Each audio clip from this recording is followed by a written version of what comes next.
Just moments away from first pitch here at Lindquist Field in Ogden, Utah. And for these two teams, at least in their last series, pretty similar stats coming in. 3-3 against the Rocky Mountain Vibes in their last series, find the Billings Mustangs. And it had really been the tale of two sides. Great run production in just about every game. And in almost every other game, great pitching production, 14-0. They ended up beating the Rocky Mountain Vibes on Wednesday last week. And they only ended up taking 3 out of those 6 games for the Raptors, a team that is really finding themselves in mightily struggles before this past series. 2-10 through their first 12 games of the year here at home. And in both of those series, they dropped the first 5 games of the set before taking that final game. Looking to change fortunes here and get it started out on the right foot in front of the home crowd, getting their looking to tally their third win at home on the 2024 campaign. It starts with Guillermo Cuevas on the mound, who has been a bit shaky for the Raptors in his first 2 starts of the year. 15.63 ERA, 6 1/3 innings pitched, and as I mentioned earlier, 11 hits, including 12 runs, only 11 of those earned. 9 walks and 8 strikeouts. That's the one area of concern for Guillermo. Nasty stuff. Fastball, slider, changeup. Great at his sequencing and keeping batters off balance. The issue at times has been the handle. Giving too many free passes, hitting too many batters. Giving them that extra life to work with. And against a team like Billings, with Brendan Ryan and Taylor Lomax sitting at the top of the lineup, can't really afford those free passes.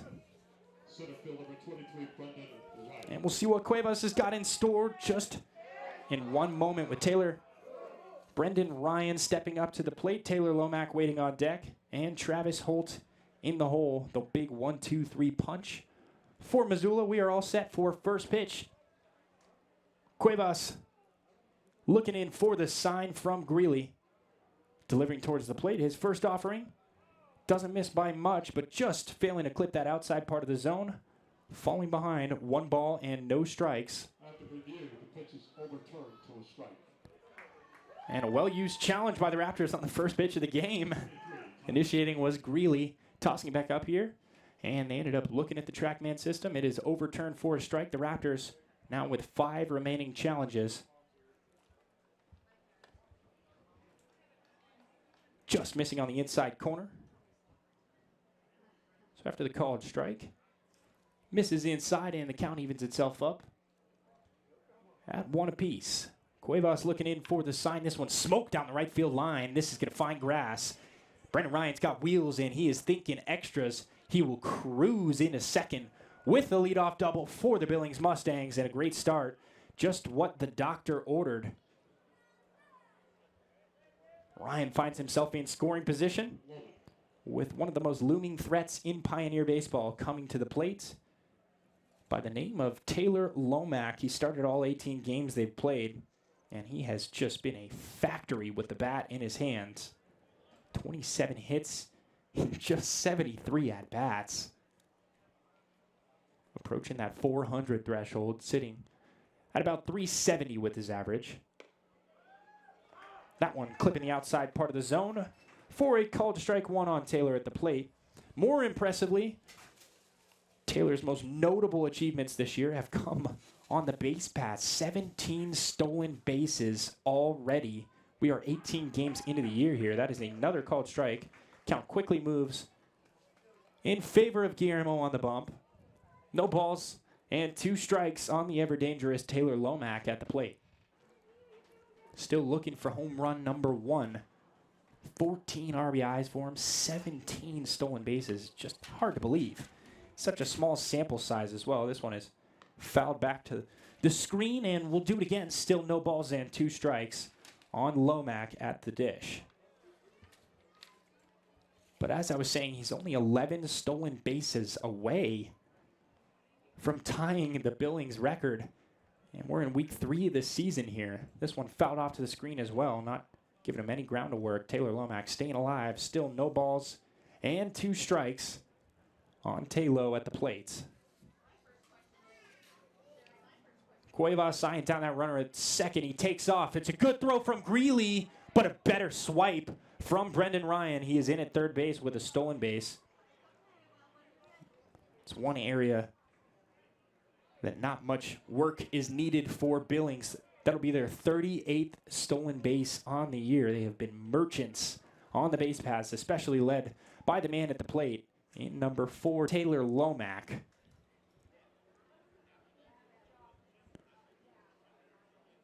Bit of confusion as head coach Craig Maddox makes his way out to talk with Anthony Prater behind the dish. It looks like they're going to review it, and it is the previous pitch was formally called a strike, is overturned and called a ball. So Billings successful on their first challenge as well. 5 challenges left per side. And the count runs to 1 ball and 2 strikes on Taylor Lomack at the plate. Runner at third with great speed in Brandon Ryan. This one missing high and away. Count evens up at 2 apiece. And for Cuevas, no new situation for him. Runner at third, nobody out. Where he's been good is limiting the damage. 1 run will not kill you. This one smoked down the line and fouled off again. Taylor Lomack not going down without a whimper. 8th pitch of the at-bat coming up. But for Guillermo, situations like these that determine the length that you're going to get for the rest of the start. The big southpaw.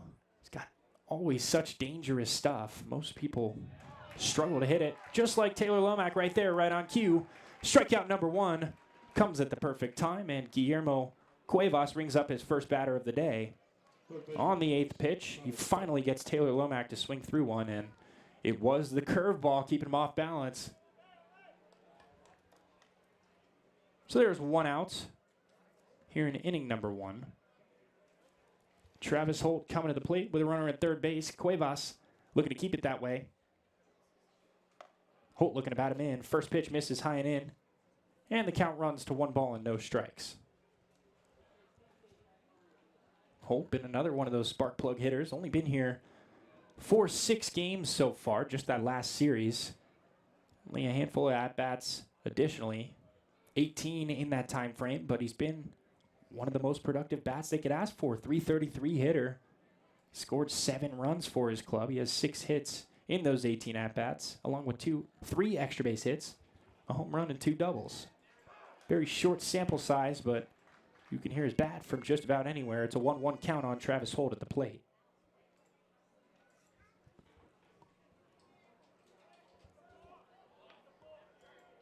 And it looks like they're going to call a balk on Guillermo Cuevas on the bump, so the run does come home to score. In about as non-traditional of a way as you could possibly think. Double to lead off the game for Brendan Ryan down that right field line. Ended up stealing third in that long 8-pitch Taylor Lomack at-bat. Cuevas helps his matters out hugely by striking out Taylor Lomack. The most dangerous threat in this lineup. He's got an even count on Travis Holt, and then boom. All it takes is a shimmy and a shank, and boom. 1-1 game, or 1-0 game, excuse me, here in the top half of the first. Billings with the dream start. Head coach Evan Parker out there discussing with the home plate umpire Anthony Prater and his infielders as well, determining what was the cause of that balk. It looks like clearance on both sides. Everybody makes their way back out onto the field.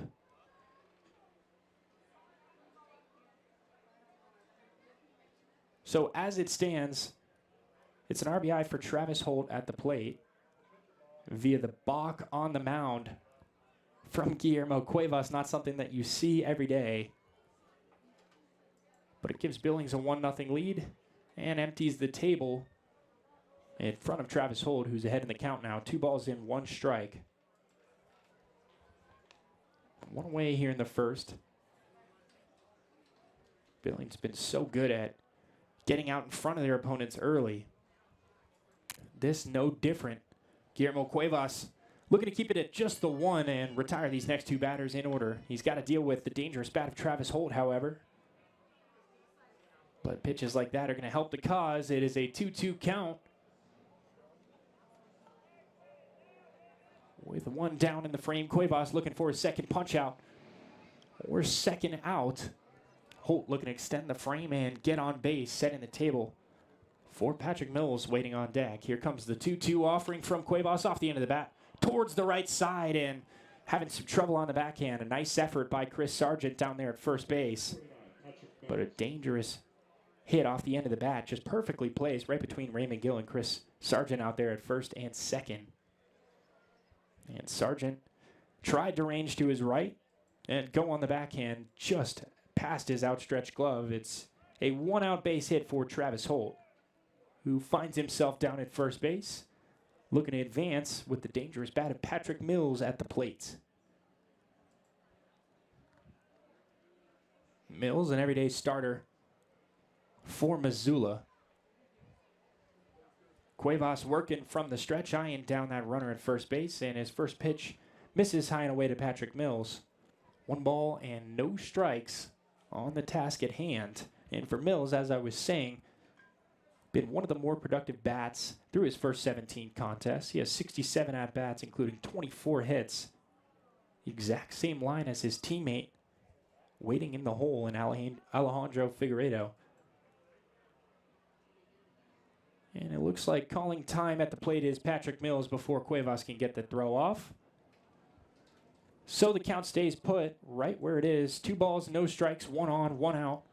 Cuevas looking to find the zone and keep that runner stranded at first. He could use a ground ball from the stretch, delivers towards the plate and misses on the inside corner. So the plot thickens here. 3 balls and no strikes on the power bats of Patrick Mills at the plate. 4 home runs already on the year. 24 RBIs. These are the situations he's taken advantage of all year long, and he will do just that. It's a 4-pitch walk to Patrick Mills. Runners on first and second with only 1 down. Cuevas gonna have to try and locate here. With Mitch Morales coming to the plate, it doesn't get much easier. He started all 18 games. Workhorse for these Mustangs. 73 at-bats on the year, 25 hits in those 73 at-bats, including 2 long balls, and in total, 8 extra base hits with a triple somewhere in the mix. And, oh, how could I forget? He also has 16 RBIs, 3rd most productive on the team, and for good measure. Run scoring has not come at a premium for Billings so far this year. And the same can be argued for the Raptors. Both of these lineups, very similar production. 306 average for Billings. And taking a peek down there at second is Cuevas, checking in on that runner. In Travis Holt, nothing doing. So we'll do it again. Still a no ball, 1 strike count on Mitch Morales at the plate. 1 down, 2 on. Cuevas looking to tightrope out of the jam. Mitch Morales looking to tag him for some more. Delivering towards the plate and fouling into the stands. Count quickly moves to no balls and 2 strikes. On Mitch Morales at the dish. Huge situation here. And these are the situations he's found himself to succeed in so often this year. Cuevas got a big task to try and pitch around this man. He's helped his matters out. Finding himself ahead. No balls and 2 strikes early in the count. Here comes the pitch, and it's off the end of the bat, right where they wanted it. Raymond Gill tosses to short, back to first, in time for the double play. Call it a 4-6-3 turn, and that will retire the side here in the top half of the first. What a job by Cuevas to tightrope out of it. He got that ground ball. And we are through with half an inning. It is a 1-0 ball game here in Ogden. We will be right back here on the Ogden Raptors Baseball Network.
Luke Truman taking his final warm-up pitches and getting ready to face off against a lineup that has found its identity the last series and some change.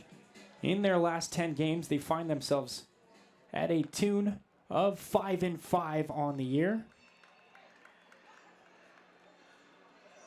And if you're just counting their last 5 games, they're 4-1, finally finding that hot streak. Starts with this man out of that lefty batter's box and Jack Cohn. So much production, just about no matter where you put him. He can be on the mound, he can be out in center field. He is guaranteed to get results. First pitch he sees misses on the outside corner, and he's ahead early, 1 ball and no strikes.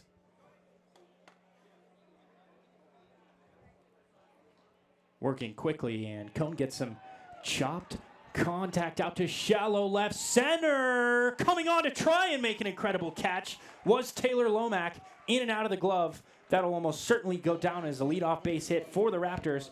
Cohn keeps on keeping on. And the Raptors have a leadoff base runner with Landon Barnes coming to the plate. Table set. No one out. And Barnes, who had himself a huge series in Kalispell, just continues to work his way up pretty much every offensive category. That batting average was sitting down by 200 towards the end of that last series against the Missoula Paddleheads here at home. Now he's creeping up to 300, 278 since then. He started all 18 games. He's got 22 hits on the year, including 7 extra base hits and 12 RBIs additionally. Where he's been most productive has been getting on base, and in situations like these, sacrificing himself to keep the line moving. This one crushed to center field. This going back to the track and making the catch is Brendan Ryan without a problem. So good contact for Landon, but nothing doing. Only problem was he hit it at someone, and there is one down here in the Raptors half of the first, with the ever-dangerous bat of Nick Olch coming to the plate, looking for damage as he always does. Hitting just a tick under 350 on the year. He's had 1 game this year he hasn't started. Every other game he's been out in that left field spot or hitting from his Sultan lefty spot as the DH for the Raptors. This one missing on the outside corner. A 1 ball, no strike count on Nick Olch at the plate with 1 on and 1 out.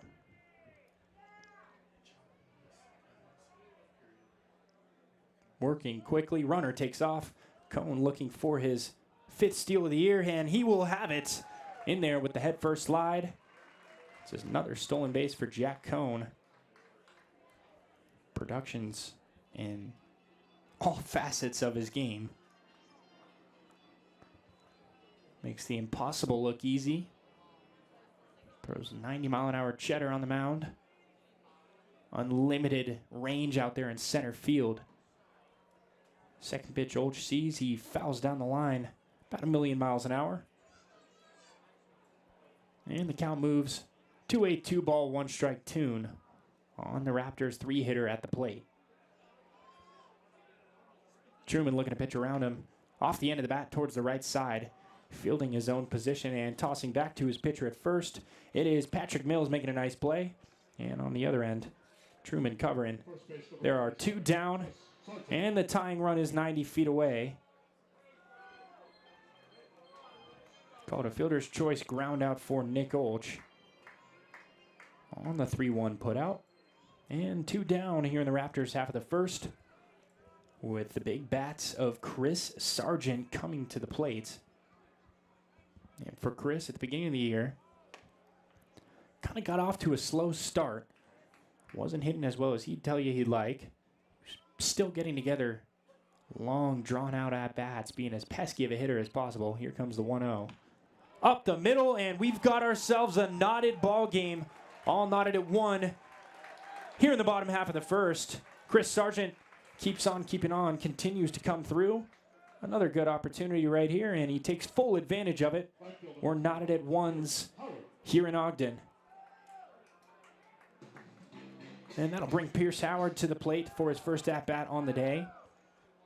And the thing about Pierce that makes him so valuable, his ability to really plug and play anywhere in that Raptors lineup and find success swinging the stick. He's not going to hit 100 home runs this season,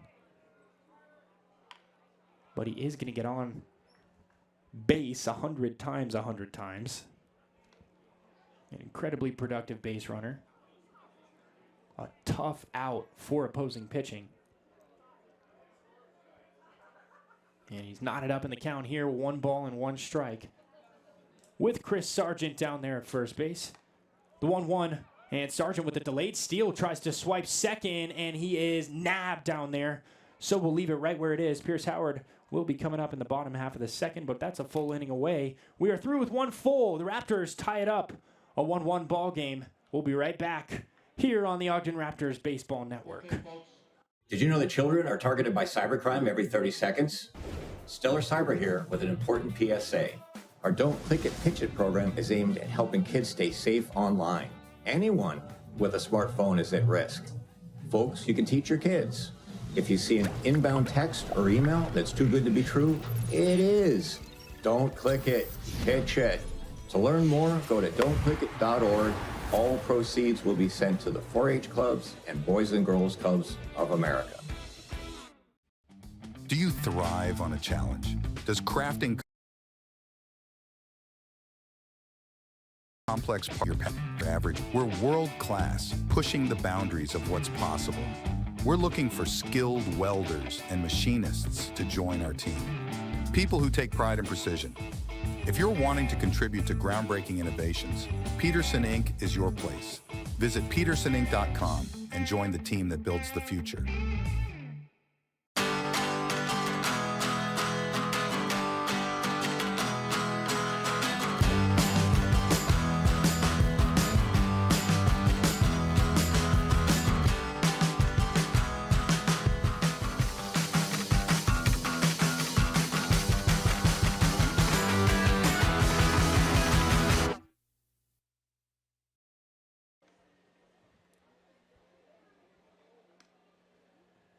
Guillermo Cuevas awaiting his second inning of work. However, the first man he's got to face is a dangerous one. Man on the run in Alejandro Figueiredo, the second leading hitter for Billings to this point this year. Actually, the exact same stat line as his first base teammate in Patrick Mills. 358 hitter in 67 at-bats. He has 24 hits, including 3 long balls. Let's not sleep on those 20 RBIs.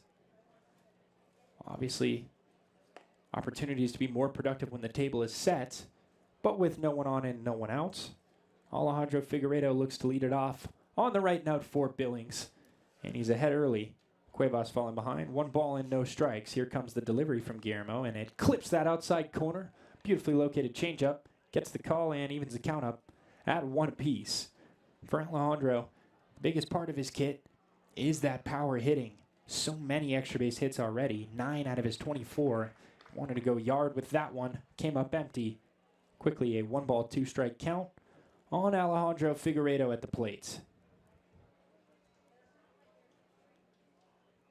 Battery duo of Greeley and Cuevas working in tandem. Greeley wanted it, did not get the call. Beautifully located fastball on the outside corner from Cuevas. Just a tick outside. And the count knots up at 2 balls and 2 strikes. Figueiredo awaits and just gets a piece to stay alive. Another nice pitch from Cuevas. And that's one of the areas that the Raptors have been steadily getting so much better as a pitching staff throughout the season. Finding a way to work their way back into games. Maybe starting off on the wrong foot. Maybe not having the first inning production that they were looking for. Second inning, whatever the situation may be. But then bouncing back from those situations and finding the zone. Finding their happy place. Finding the zen. And giving the Raptors the production they need. It all starts with the men on the mound. And tonight, Guillermo Cuevas bearing that weight. Here comes the 2-2 pitch. Off the end of the bat again, so he'll live to see at least one more. Still a 2 ball, 2 strike count on the big bat of Alejandro Figueiredo.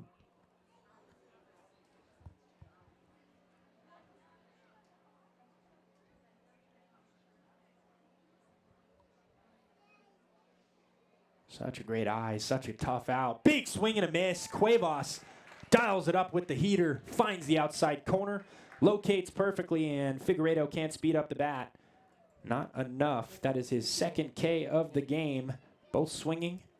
And that provides us with our first out here in the second frame of the game. Isaac Lovings will be coming to the plate. Now with one down in front of him. This is the opportunity to get things going. Not his best stretch at the plate so far. Early called strike from Guillermo. Nicely located changeup. And the count moves in his favor. No balls in, one strike on Isaac Lovings at the plate. This one missing well high and inside. Some chin music right there. Brushes Lovings back. He'll step back up to the plate, but as I was saying, not his best offensive stretch you'll ever see. This is his 5th start on the year. He has 13 at-bats. In those 13 at-bats, he has 4 hits. So not a huge sample size. And not bad production by any means. But not on par with where Isaac Lovings would normally be at. He's down to the count early. 1 ball and 2 strikes. Cuevas looking to punch out his second in a row, and he will do just that. Breaker hits the inside corner, gets the call. Back-to-back strikeouts for Guillermo, and there are 2 down here in Billings' half of the second. Right field number 41, Jason Brooks. And this is exactly what I was talking about with Cuevas on the bump. An area that the Raptors pitching staff has struggled is the first inning. And obviously, giving up that one in the last frame, a leadoff double to Brendan Ryan down the line. Nice job adjusting and going the other way by Brendan. This one catches the zone on Jason Rooks at the plate. No balls in, 1 strike quickly on the Billings right fielder.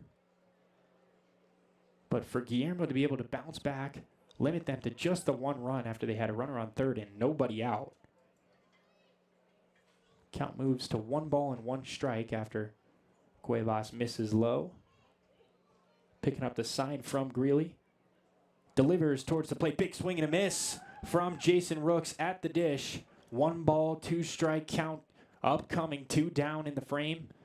Rooks batting 8th today. Hitting out of that right field spot. Another one of those silently productive bats in the lineup.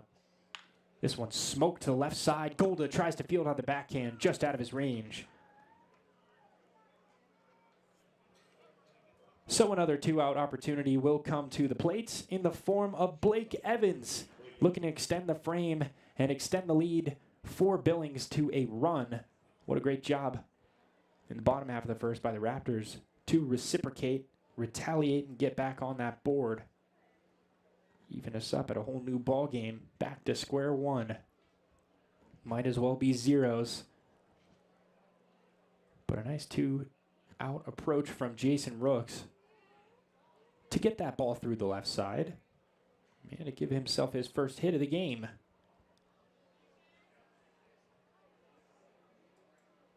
That'll be Billings' 3rd hit on the afternoon already.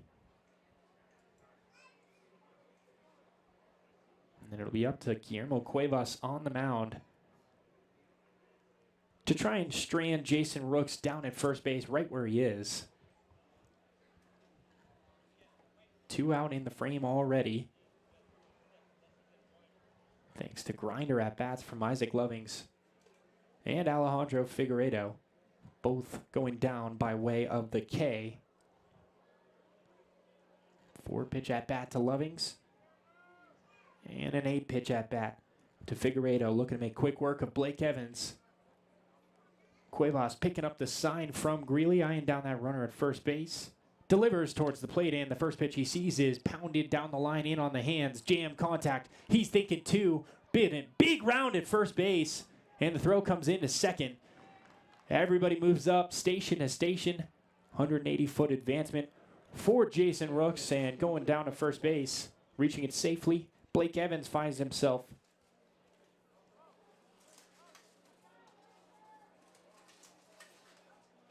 Two down in the frame. 2 runners on. top of the order due up. Brendan Ryan so far has seen 3 pitches. On his third pitch, he is able to take one that caught too much of the plate from Cuevas and deposit it down the right field line for a leadoff double back in that first inning. Cuevas now going to have to do his best tightrope impression. 2 down, 2 runners on. Dangerous batter at the plate. Thinking about advancing is Blake Evans down there at first base, but nothing doing. You know the old adage, a bloop and a blast. Certainly with this guy at the plate, Missoula is capable. And I would definitely quantify Blake Evans' jam shot hit down that right field line as a bloop shot. Runners on the corners, 2 down. Cuevas looking to make it 3. He's behind in the count. 1 ball and no strikes. Here comes the offering. Gets a sword out of Brendan Ryan at the plate and evens the count up at 1 apiece.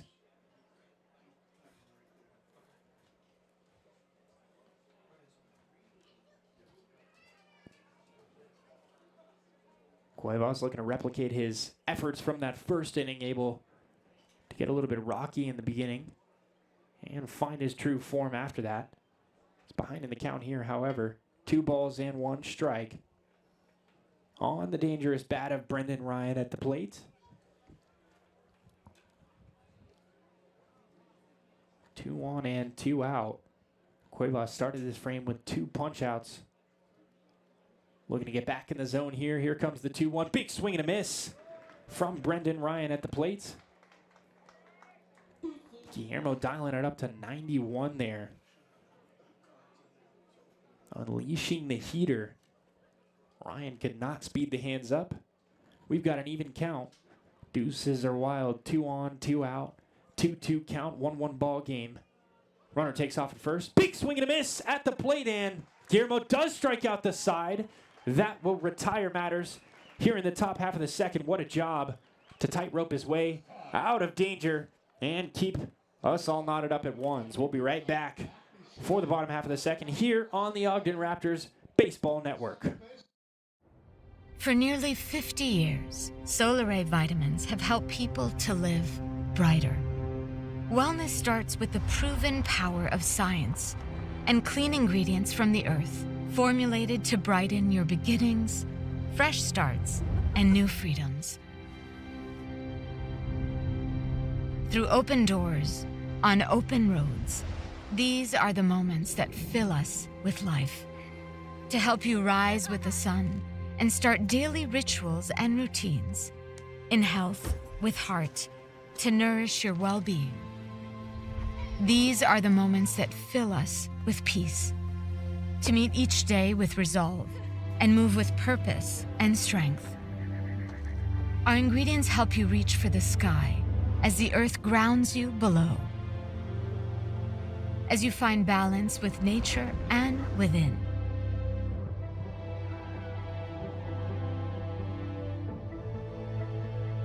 Solar Ray, born in 1973. With pioneering industry standards, best-in-class testing, and over 900 vitamins, minerals, and herbs to support us all in reaching our highest heights and our healthiest selves. Live brighter.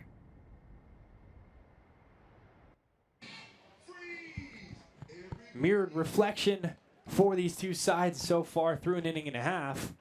First pitch, Pierce Howard launches right to the second baseman, continuing that 2-pitch at-bat from his last frame into a fresh one this time. First pitch he sees, and he launches, but right at a man out there at second base. A nice play by Mitch Morales. 1 pitch, 1 out here in frame number 2.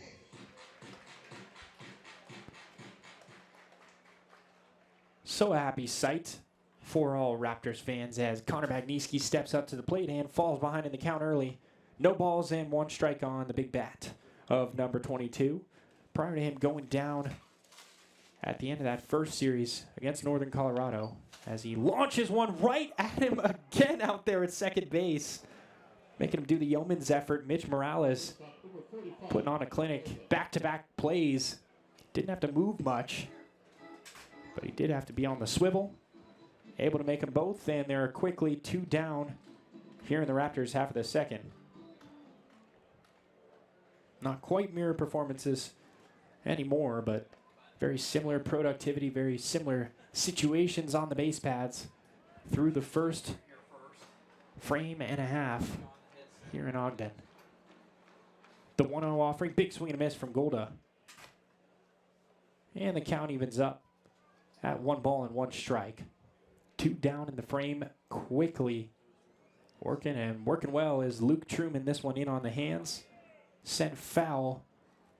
And the count rolls to 1 ball and 2 strikes on Matthew Golda at the plate. And for Golda, still looking to get it going. This being his 10th game with the Raptors. Big swing and a miss. And a great pitch from Truman in the dirt. Got him fishing. That will retire the side. A quick bottom half of the second. We're through with 2. It's still a 1-1 ball game as we get ready to head to the top half of the third. We'll be back in just a moment on the Ogden Raptors Baseball Network.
There's nothing better than a game. A great tasting Miller Lite. It's less filling than Miller Lite. Tastes great. Never understood this argument. Let it be both. Miller and Miller. I like it.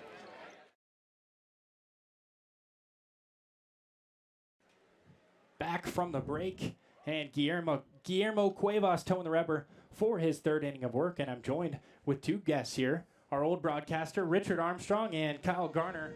How is it up here? How's the weather in the booth? It's a lot cooler in here, Ellis, that's for sure. Hey, we've got a special guest here from Better Being, our sponsor tonight. I don't even know how many employees they have here, but we have Kyle that's representing them. How are you, Kyle? I'm great. It's great to be here. We're proudly based in Ogden, just up the road, about 10 minutes from here, about 800 employees. Okay, about 800, and are all of them here tonight with family? We have a lot of them here. I don't think all of them are here, but we have a big contingency down the third base line, a lot of employees and their families. So the first pitch to Taylor Lomack clips the outside corner. Ahead early in the count is Cuevas. So where are you located in Ogden, first of all? I mean, you say you're located in Ogden. You're in North Ogden, South Ogden, Middle Ogden. Where are you at? We're in the Ogden Business Depot. Okay. And Better Being, what is the company? I mean, let's find out a little bit more about the company. We just seen a great ad about Heritage. Yeah, Better Being is really a family of brands. Heritage Store, which you saw the ad for, is one. Our biggest brand is a brand called Solar Ray. We sell natural healthcare products in... Sorry. Go ahead, Ellis. Big pitch there from Guillermo Cuevas hitting the outside corner. Taylor Lomack, what a huge first out. Not a guy who you'd expect to go down looking, but nonetheless, Guillermo Cuevas, through 2 1/3 innings, now has 5 strikeouts already. Hey, this is just part of broadcasting. We have to interrupt you every once in a while because we are having a game here. Yes, so. more important than what I'm talking about. No, you guys are important too because I'll tell you what, hopefully you guys are having a great time at the ballpark, but let's get back. Big swing right now, so he's already 0-1 down on the count with 1 out. So anyway, sorry, Ellis, didn't mean to steal your thunder. You know that. But anyway, about 800 employees. You do what you said, Heritage. There's other products with you. Yeah, we've got a brand called Solar Ray, a brand called Zao, Cal. We've been in business for here in Ogden for over 30 years and sell a variety of healthcare products and natural health food stores all around the country. So you do foods and other stuff? No, mostly dietary supplements and personal care items. Okay. And how many brands? I mean, how many brands and what type of brands are you carrying? I know you already said what type, but what does each brand have? Are they all specific to that brand? Off the end of the bat, over to the third base, Landon Fields across the diamond in time. Quickly, 2 up and 2 down. Here in Billings, half of the third, Guillermo Cuevas looking to start finding his stride here as we approach the middle innings. Yeah, most of our products are dietary supplements, so everything from big sellers like magnesium, vitamins and minerals, things like that. But we also have personal care products, skin care, rose water, castor oil, things that are very popular with the natural consumer. And how far are you just based in Utah, or do you go out to different areas? Yeah, we're sold nationwide. Our headquarters is here in Ogden. We have an office in Salt Lake City as well. Most of our employees are Utah-based, are proudly Utah-based. But we sell our products all across the country, and in fact, all around the world, in 66 markets around the world. Fantastic. And we'll get to a website real quick. Let's go after this pitch. First pitch misses just a tick, or second pitch, excuse me. That'll even the count up at a ball and a strike after the first pitch foul. So can you order online also? I mean, let me ask you this. Where are your products based out? I mean, do you do it online, or are they in the stores? Where are you? Online and in store. You can buy us on Amazon. You can buy us at Whole Foods and natural grocers here in the area. A lot of local independent health food stores, and you could buy it directly from us on betterbeing.com. Oh, there you go, folks. Betterbeing.com. We'll get back with you in just a moment after this pitch. The 1-2 offering from Cuevas, trying to tie him up inside, and they're going to peel down to third base, say he did not swing. Patrick Mills, nice job staying disciplined. Count moves to 2 balls and 2 strikes with 2 down. So, got to ask, we're here at a baseball game. What do you think so far? It's been great. I mean, talk about a great view. This is like a magical place to watch a baseball game. Off the end of the bat and just over the outstretched glove of Landon down at third base. Thinking potentially to and putting on the stop sign is Patrick Mills. It's another 2-out hit for Billings. Able to break up the rhythm of Guillermo Cuevas and extend the frame for one more batter with Mitch Morales coming to the plate. So let me ask you this. How long have you guys been in business? I mean, how many years and everything else like that? Well, some of our brands, Cal's been around since 1932. We, as Better Being, have been around since 1994 with all of the brands under one roof, but we've got brands like Solaray that was from 1973. So some of the oldest, most heritage-driven brands in the industry. Oh, sounds fantastic. I'm going to have to check them out because I need vitamins. There's no doubt about it. Especially the magnesium. Doesn't everybody need vitamins? Well, yeah, but me personally, even good old Tim over here needs vitamins. We know a place. We might even be able to get you a friends and family discount here. Well, heck, I even like that. Now, I like that because I'll tell you what, I'm going to go see the doctor next week, and I know what he's going to tell me. I need some magnesium because I got bad leg cramps. There you go. We've got the best product in the business. So my wife's been harping at me, you need to get more magnesium in your body. And so yeah, when you said magnesium, that's good. So do you do, for vitamins, chewables also, gummies, what type of vitamins? We do a little bit of everything, mostly capsules and tablets, as most of our consumers prefer that form for a daily multivitamin. So, and then you talk about health products. What type of health products are you talking about? It's a wide range, a ton of benefit areas beyond. Skied a mile out to right field. Pierce Howard camps under it and makes the catch to retire the side. And that's going to do it. 4 matters here in the top half of the third. We're through with 2.5. And back to you, Richard. Hey, well, if you got any questions, go for it, Ellis. You know how I am. But anyway, we were talking about health products. What type of health products are you talking about? You talking shampoos? You talking moisturizers? Just skincare products as well, our Heritage Store brand. We have some lotions under our LifeFlow brand. And then the big part of our business is, typical supplements, everything from herbal supplements to probiotics to vitamins and minerals. You find it in a health food store. You can pretty much count on there being one of our brands there. Okay, sounds good. Yeah, because I know that you're located here at you do have them at Good Earth. Yes, Good Earth was a great supporter of our business and here in the Ogden area. So What made you guys decide? Now we're going to get back into the baseball thing. What made you guys decide that you wanted to have a company outing here at the Ogden Raptors? So that's what we want to know. Yeah, I mean, we're obviously proud of our heritage, our roots here in Ogden, to do a lot to support the Ogden community. But every time we do an employee town hall event, we try to tie it into some theme. And our last one at the beginning of spring, happened to be right around when the baseball season was starting, and so we did a baseball themed event and let all the employees know that they got free tickets to the Raptors game tonight. Well, and you can't beat that. I mean, with 800 plus people here, probably. I mean, we appreciate your support. Hopefully, you guys come back more. Yes, absolutely. Hopefully, it's been good. I know the lines are a little bit longer, but hey, it's all worth it. It's ballpark food. That's right. Nothing beats a ballpark hot dog. So anyway, we'll head it back over. Kyle, want to appreciate you coming up here and talking about your business a little bit. I'm going to hand it back over to Ellis. Thank you so much for being up here and talking about your business, and thank you for being a great supporter of the Ogden Raptors. Yeah, thanks for having us. We're enjoying it. Back to you, Ellis. All yours. Big thank you to Richard Armstrong and Kyle Garner for stopping in and giving us a wealth of knowledge on the state of better living. First pitch in this bottom half of the third misses on the outside corner. Thomas Greeley ahead of the count early. 1 ball and no strikes. Truman delivers towards the plate, and fouling off to the screen is Greeley.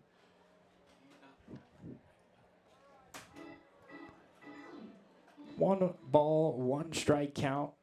Truman looking to replicate the efforts of the left arm of Guillermo Cuevas through his first 3 full frames. He's fanned 5 batters and has not allowed a hit since back in that second frame. Oh, excuse me, besides that jam shot single down to left field in the last frame. But Cuevas with an incredible job of bouncing back after a shaky start.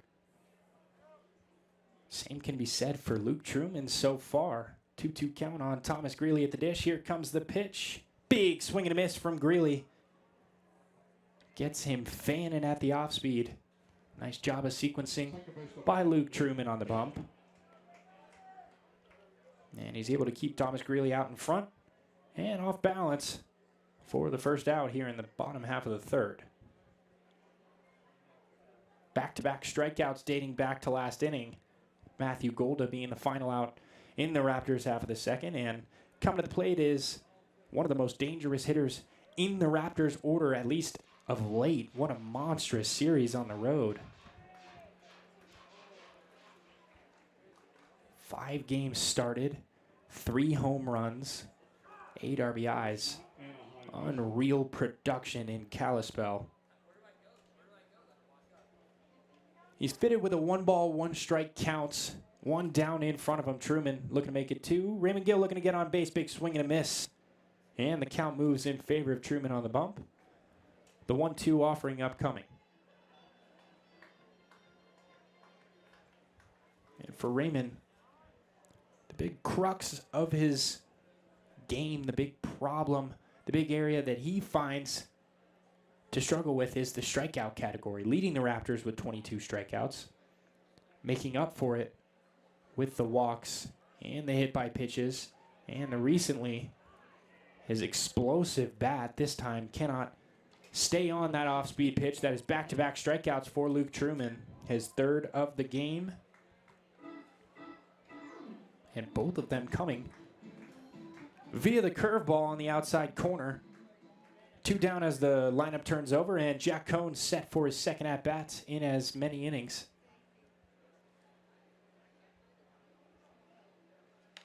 First pitch swinging and getting a jam shot out to the shortstop position. A nice job by Blake Evans. Not trying to do too much. Camping under it, making the catch, and retiring the side here in the Raptors half of the third. We're through with 3 full knotted at ones as we get ready to head to the 4th. We'll be right back here on the Ogden Raptors Baseball Network.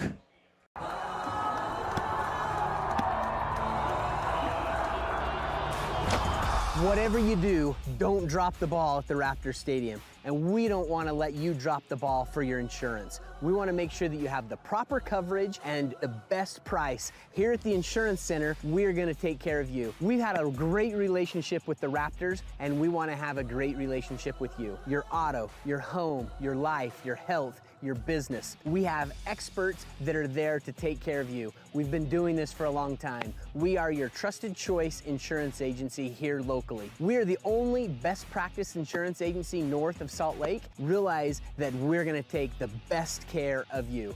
Give us a call, 801-622-2626. Look us up online, www.insurancecenterut.com. We're here to take care of you and hit the ball out of the park.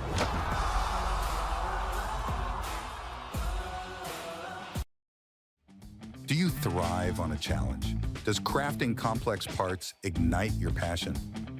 Peterson Inc. isn't your average manufacturer. We're world-class, pushing the boundaries of what's possible. We're looking for skilled welders and machinists to join our team. People who take pride in precision.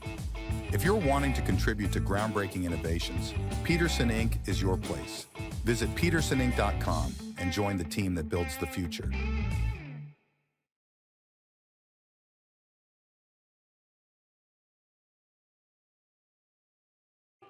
And that's how an empire started. And Guillermo Cuevas, awaiting his fourth inning of work, he has been undoubtedly the story of the game so far. Take you back to the first inning where Brendan Ryan led off matters with a dangerous double down that right field line. Made just about every fan tense up here at Lindquist before he would strike out the most dangerous hitter on the team in Taylor Lomack, giving up a hit to the very next batter in Travis Holt. Runners on the corners, only one down. And he was able to get the ground out double play from Mitch Morales, 4-6-3 to end that first inning. A huge, huge way towards keeping some momentum, keeping some confidence, and keeping him in the game, most importantly, before rolling over to his second inning of work, in which he would strike out the side. Strikeout, strikeout, single, single, strikeout. Able to double down on his efforts from that first inning and tiptoe right around the damage. He's got to face Alejandro Figueiredo to lead it off here, and he's ahead early.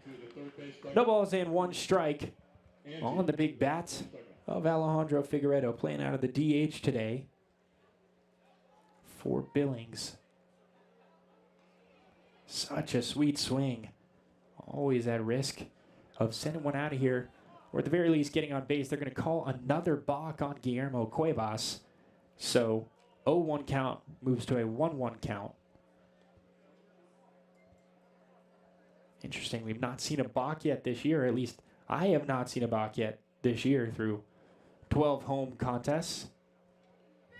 Took all but 4 innings here to get our first 2 of the year. It is a 1-2 count on Alejandro Figueiredo at the plate. Looking for his 6th punch out already is Cuevas. And Figueiredo looking for different fortunes than his first turn at bat.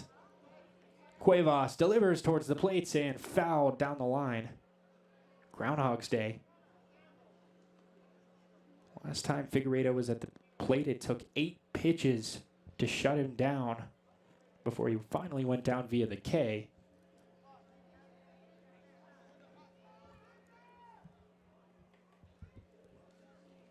Here comes the 1-2 once more, and Greeley wanted it. He's going to challenge. Off-speed pitch on that outside corner. Looking like he's going to get the challenge. And he is. It is going to be the 6th strikeout of the game for Guillermo Cuevas. Locking in on the mound. Locking up batters at the plate. And locking up the scorecard with K's. His 6th of the game already. So there's one down here in inning number 4. Isaac Lovins looking to make it a 1-out, 1-on situation. He's behind in the count early, however. No balls and 1 strike on Lovins at the plate.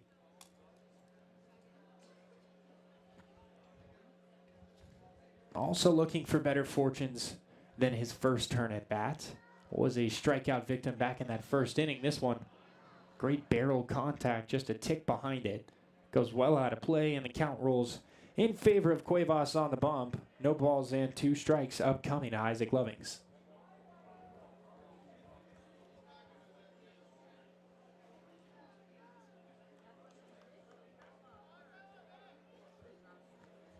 Cuevas picking up the sign from Greeley, delivering towards the plate and missing on the inside corner.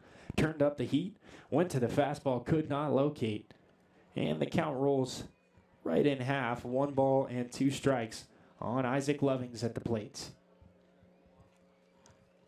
And as I mentioned, his first time up for Lovings, not the best start he's ever had. 2-2 count upcoming after a bad miss from Cuevas. Looked like he lost the handle there a little bit. Almost certainly a changeup that he didn't get around on with the grip. So the count moves to 2 balls and 2 strikes on the task at hand. And Isaac Lovings at the dish. Cuevas picking up the sign. He likes it from Greeley, delivering towards the plate and missing outside. Plot thickens here. 3 balls, 2 strikes, 1 away in the frame. Looking to make it 2 is Cuevas. Looking to avoid his second strikeout of the game is Isaac Lovings. Either way, one of them will get what they want. Cuevas coming set his full count offering. Big swing, big foul. Will do it again. Count stays planted. 3 balls and 2 strikes on Isaac Lovings at the plate.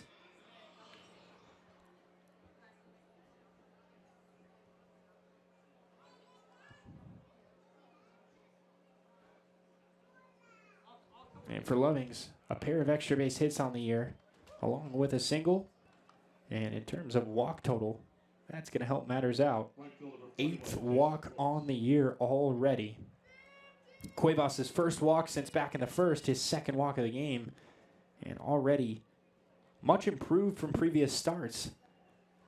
Cuevas, it's not a question of whether or not he's got the stuff. 92-mile-an-hour cheddar on the inside corner is nearly unhittable, not to mention when you sequence it with your slider and changeup, which you really can go to either of which whenever you see fit.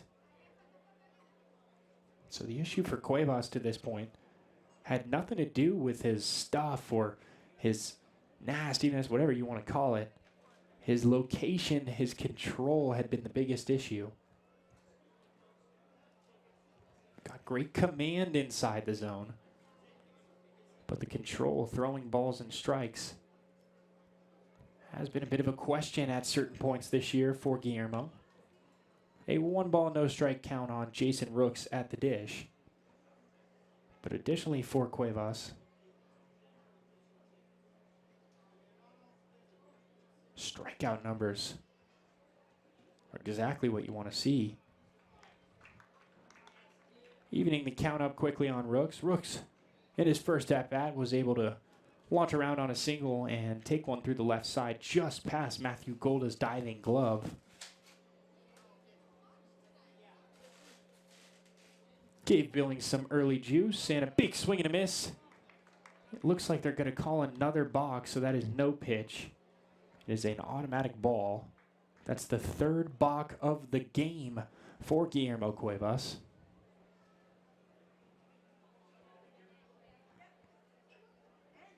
And on a night where he's all but pitched around every single one of his mistakes, the one recurring issue, not walks, not control, it is the balk tonight. Unexpectedly, not the leading suitor coming into the game as to what would advance Missoula twice already in the game. 3 times total, but nobody on base earlier in the frame when he balked.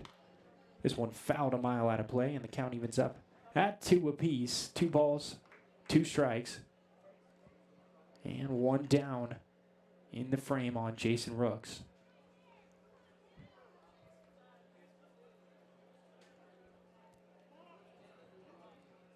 And it is another balk, the 4th of the game for Guillermo Cuevas on the bump.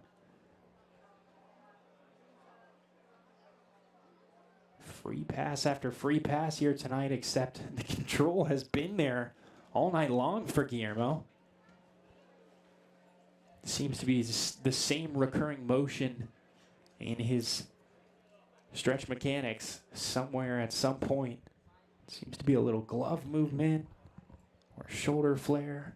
Haven't been able to notice it perfectly from up here in the booth, but clearly the umpire crew seeing it well down there on the field 4 times already tonight.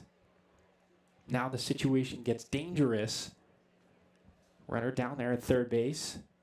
And Isaac Loving's not the most fleet-footed, but certainly could tag up and score if asked, especially with the bat of Jason Rooks looking to get him in.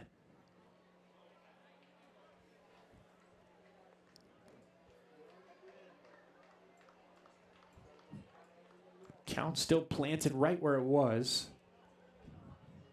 1 ball, 2 strikes and 1 away on Jason Rooks at the dish. Cuevas doesn't like what he's seen from Greeley, looking for the punch out, wanting to strand that runner at third. Here comes the pitch. Just misses that outside corner. And Greeley will challenge. And it looks like he's going to get the challenge. After review, the pitch is confirmed ball. Oh, excuse me. Looks like my setup is a bit delayed. So that was a ball. Raptors lose their first challenge of the game. They have 4 remaining and 2 failed challenges remaining. 2-2 count on Jason Rooks at the plate, 1 away. Cuevas looking to pitch around the jam and keep that runner right where he is at third base. Here comes the pitch. Misses outside. Plot thickens here. 3 balls, 2 strikes, 1 away. Runner at third base. Go ahead runner at third base. Cuevas put on his pitching cap today. He has been nasty. The control's been there. The command has been there. The velocity's been there. The one issue is the mechanics. I think it has to do with when he's coming set. It's the one common factor I've seen between all these balks. It's been when he's putting that glove up. Looks to be some sort of shoulder movement. Something that the umpires are noticing. Here comes the 3-2 once more. Off-speed pitch. Fielded by Golda at short without a problem. Across the diamond in time, but it is a sacrifice run. Coming around to score, Isaac Lovings will give the lead to Billings for the first time since the first. They are back on top. It's a 2-1 ball game. An RBI for Jason Rooks via the fielder's choice ground out to shortstop. And they're quickly 2 down here in the top half of the 4th. Billings back in front, however, 2-1 ball game. Bonafide 9-hitter for the Mustangs is coming to the plate and behind early in the count. No balls and 1 strikes, thanks to a called strike call on the inside corner. Nicely located pitch from Cuevas. Lefty on lefty action. The normal split. Traditionally, such a tough thing for a lefty batter to go up against a lefty hitter with that release angle coming out near their head. Lefty pitchers, sometimes, especially if they're side armors, sling it from behind them all the way back across the plate, and a nice pitch to shut down Blake Evans and retire the side here in the 4th with just the 1 run coming across to score. It's a 2-1 ball game as we're through with 3.5. Raptors looking to claw their way back here in the bottom half of the 4th in just a moment on the Ogden Raptors Baseball Network.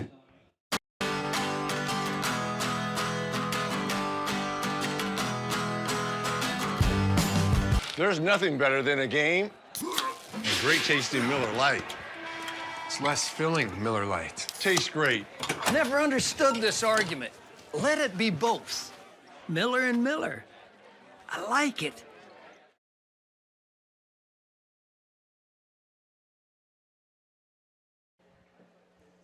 Raptors looking for something to get fired up about. Back in that first, a great job of retaliating, getting that run back after they tagged Cuevas for the 1 in the top half of the first. Able to rescind on that exact effort and tally us up at 1s apiece. And of course, in the last frame, Billings able to put together some good baseball, largely helped by little bit of a mechanical issue on the bump from Guillermo Cuevas, albeit that's not to discredit. A beautiful at-bat put together by Isaac Lovings getting on base in the first place. But with those mechanical issues, he was able to advance 90 feet and another 90 feet to third base and eventually come home to score on a ground out off the bat of Jason Rooks. So Billings leads here in the fourth inning. It is a 2-1 ball game, and Landon Barnes is tasked with trying to get that run back. Down early in the count, no balls, and 1 strike. Working quickly is Truman, delivering towards the plate, and Lando launches down the line. This stays fair. He's thinking 2 on his horse. Hustling in for second. He'll have it with the head first dive. Landon Barnes with the leadoff double, setting the table for the Raptors, and the calm and composed Nick Olch coming to the plate with the runner in scoring position, serving as the go-ahead run at the plate.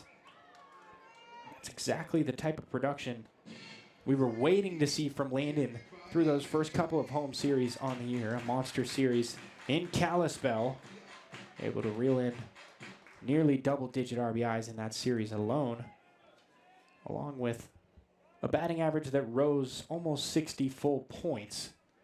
Been tearing the cover off the ball of late. That one no different. First pitch to Nick Olch. Misses on the outside corner. 1 ball and no strike early. But back to Landon. One of the most important guys in the clubhouse, on the field, a true field manager, leader, no matter where you put him at. 2-0 count on Nick Olch at the plate. And for Landon to be mashing the way he is of late, it's a really exciting sign. Good time to be a Raptors fan when that man is hot. 2-0 count Luke trying to find the zone. He'll do just that, firing right by Olch. Right down Main Street, 88 miles an hour of cheddar. Middle. Olch could not catch the barrel up. A nice pitch from Truman on the bump. Looking to keep that runner stranded at second. Here comes the 2-1 once more. This one hit up the middle. It's going to get through. They're going to give Landon the wave. He will score. We're all nodded at 2. And another redemption masterclass from the Raptors, this time in the bottom of the 4th. Giveth and taketh away. We're nodded at 2s with Chris Sargent coming to the plate. A runner on and nobody out in the Raptors half of the 4th. Back-to-back base hits. Extra base hit, then a base hit. Double down the right field line, single up the middle. More situational hitting. These situations are tough. This one obviously favoring the Raptors a bit more. Runner in scoring position with nobody out. It's always something you want to see as an offense. What you don't want to see as a pitcher is the man standing at the plate in Chris Sargent. He's 1 for 1 on the day. And he's behind in the count early. No balls in, 1 strike, thanks to a called strike on the outside corner. Truman looking to change speeds and keep the bat off balance. Quick check in on Nick Olch down there at first base. Nothing doing. And back to Chris Sargent at the plates. Sargent behind in the 0-1 count. And for Chris, rolls over one to the left side, having some trouble at third base off the glove. Olch is going to try for 3, and he will have it. First to third they go. This will likely go down as an error. We will see what the ruling is. Still waiting for our official scorekeeper. And it looks like it is going to be an error. Charge to Travis Holt down there at third base. The 43rd error of the year for Billings. And as I mentioned in the pregame show, the target for the Raptors has to be putting the ball in play, has to be making this defense work. With such a crooked number up there, 42 errors in just 18 games, it's clearly something that they've been trying to nurse through the first 3 series of the year. This one off the end of the bat towards the left field line, dying, creeping, and it drops down! It's going in fair territory. Sargent thinking about advancing twice, going to third base. Everybody moves up. The Raptors take the lead via the first pitch double off the bat of Pierce Howard. And a tough time tracking it out there in left field. Taylor Lomack struggling to get a beat on it. It was hit about as far as it could possibly be from him. Sent him on his horse to try and go after that one. And it was not only hit a mile away from him, the ball was trailing towards the line. Everything that could have gone wrong defensively right there went by way of the Raptor. And against Billings, it's a 2-spot here in the bottom half of the fourth, and Truman still looking for out number 1.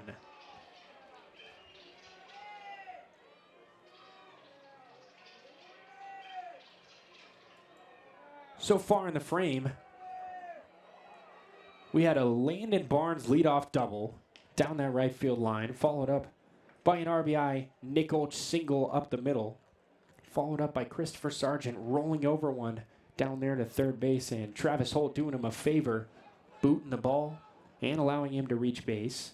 Ball would roll into left, short, shallow left center field, right behind that shortstop position out there on the thin edge of the grass, and allowed Nick Olch to come all the way around to third base before Pierce Howard promptly unlaunches a double down that left field line the other way for an RBI, and the Raptors are cooking just like that. 2 runs across already in the frame, and arguably one of their most productive hitters before injury coming up to the plate in Connor Bagneski. Ahead in the count early, 1 ball and no strikes. Truman going to have to do his best to find the zone here. Rolling over it towards that Billings dugout, nearly taking a head out on its way. But the count evens up at 1 apiece. 1 ball, 1 strike.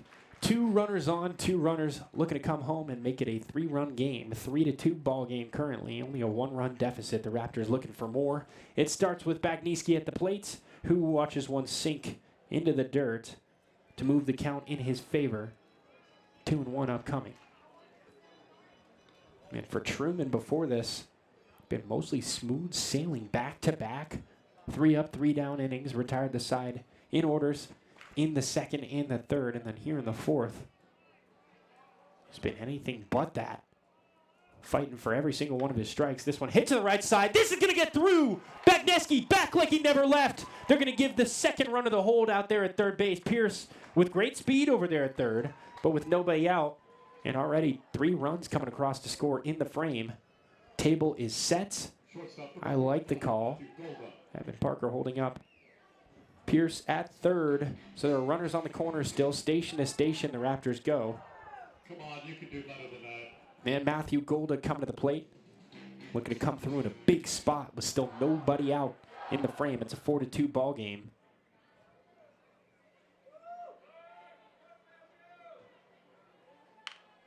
First pitch off the end of the bat. Looking for 2 to second for 1. Back to first in time, but a run does come to plate. The 4th run of the inning for the Raptors. Albeit the trade-off, there are now 2 down in the frame. A nice job by the middle infield right there.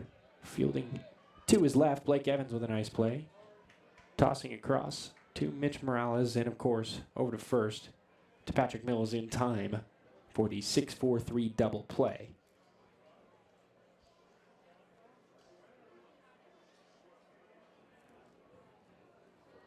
So now with the table empty and 4 runs already having scored in the frame, Thomas Greeley looks to extend matters for the Raptors here in the 4th, and he's ahead in the count early. 1 ball and no strikes. Facing off against Luke Truman in his 4th inning of work. Tries to hold back, and he does. It is a called strike, however. Nothing doing, and the count evens up. 1-1 with 2 down. Here comes the pitch, and it's off the end of the bat, just behind the mound, having to charge and make a nice play across the diamond in time. Really nice play. Blake Evans decides to retire the side, but not before the Raptors tally across 4 runs. It is a 5-2 ball game as we get ready to head to the top half of the 5th with Billings due up. We'll be right back in just a moment on the Ogden Raptors Baseball Network. For nearly 50 years, Solar Ray vitamins have helped people to live brighter. Wellness starts with the proven power of science and clean ingredients from the earth, formulated to brighten your beginnings, fresh starts, and new freedoms. Through open doors, on open roads, These are the moments that fill us with life. To help you rise with the sun and start daily rituals and routines. In health, with heart, to nourish your well-being. These are the moments that fill us with peace. To meet each day with resolve and move with purpose and strength. Our ingredients help you reach for the sky as the earth grounds you below.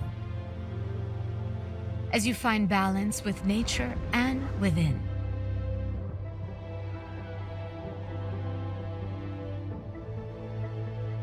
Solaray, born in 1973. With pioneering industry standards, best-in-class testing, and over 900 vitamins, minerals, and herbs. To support us all in reaching our highest heights and our healthiest selves. Live brighter.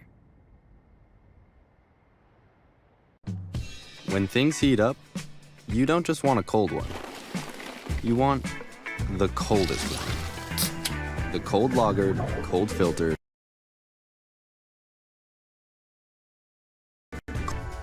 Cool's chill.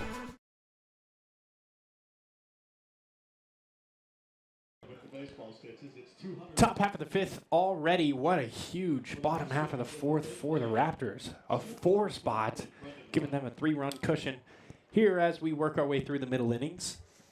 In out of the pen, in a plate of relief, it is going to be Shane Gustafson making his 6th appearance on the season. Mid-season signing, and he told me one thing when I first met him, that he would throw strikes. And right on cue, he hits the zone and gets the first pitch strike call on Brendan Ryan at the dish. The 0-1 is smoked to right field. This is going to take Pierce Howard all the way back to the track, to the wall, and it's off the base of the wall. Takes a nasty Billings carom, fielding out in shallow right field. After the nasty hop is Pierce, getting it in quickly. It's another leadoff double for Brendan Ryan, and the table is set with the heart of the order set to come up to the plate.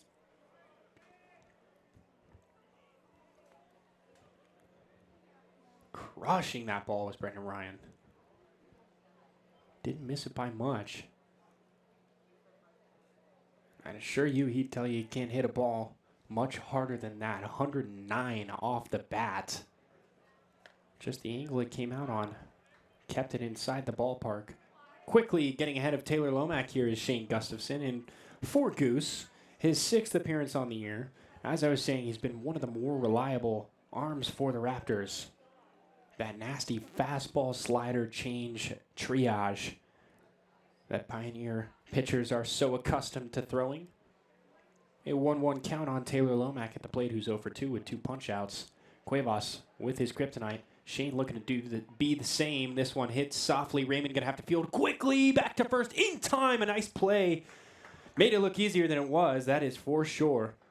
4-3 put out. Hit into no man's land. Right past the outstretched glove of Shane Gustafson. Ranging backwards. Raymond Gill lunging forwards, able to get it. And throw across the diamond just in the nick of time. 4 out number 1. However, the runner moves into 90 feet away. Prime position to come home and cut the deficit to 2 runs. 5-2 ball game we find ourselves in here in the top half of the 5th.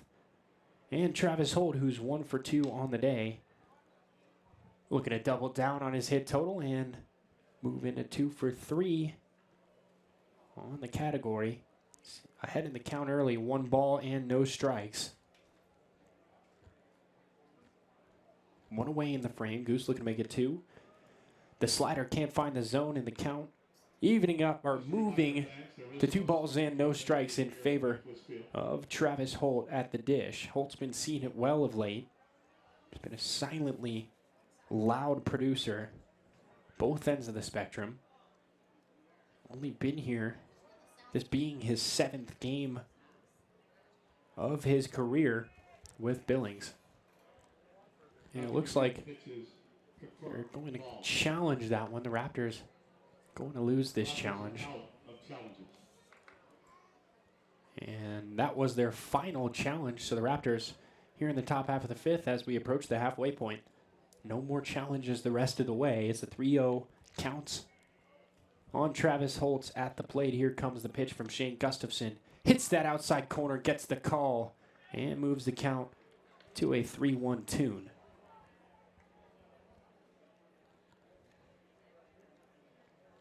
One away and one on. Billings looking to retaliate after giving up 4 in the bottom half of the inning. And a nice take from Travis Holt, getting the free pass, reaching base, and giving the Mustangs their second base runner of the inning. Runners on the corners, only one down. Gustafson's first walk comes 3 batters in. And Patrick Mills is due up with only one away in the frame. First pitch, fastball, clips that outside corner, gets the call, and moves the favor in favor of Gustafson on the mound. Working quickly, eyeing down that runner at first base and Travis Holt. Giving a quick look over to third, back to first base. Quick pick, nothing doing. Everybody back, and we'll do it again. 0-1 count on Travis Holt, or on Patrick Mills, excuse me. Travis Holt reaching base via the walk. As the batter previously, this one evens the count up at 1 apiece. 1 ball and 1 strike on Patrick Mills at the dish. And for Mills, to have someone as productive as he is out of the 4 spot is a true luxury not many teams get. This is Jack Cohn territory. He's camping under it. We'll see if they send the runner. They are going to step a few feet. Greeley fields and bobbles. So great heads-up play. Some beautiful base running. Travis Holt tagging up for the free 90 as the throw comes home. Jack Cohn obviously goes without being said. About as good of an arm as you can have on a center fielder. And there are quickly 2 down here. A nice job by Gustafson activating his damage control role. Trying to strand that runner at third base, the inherited runner.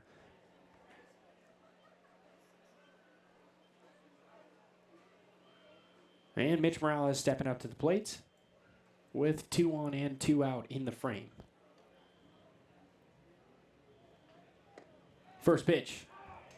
Hits that outside corner, gets the call with the off speed. And the count moves in Goose's favor. No balls in, 1 strike.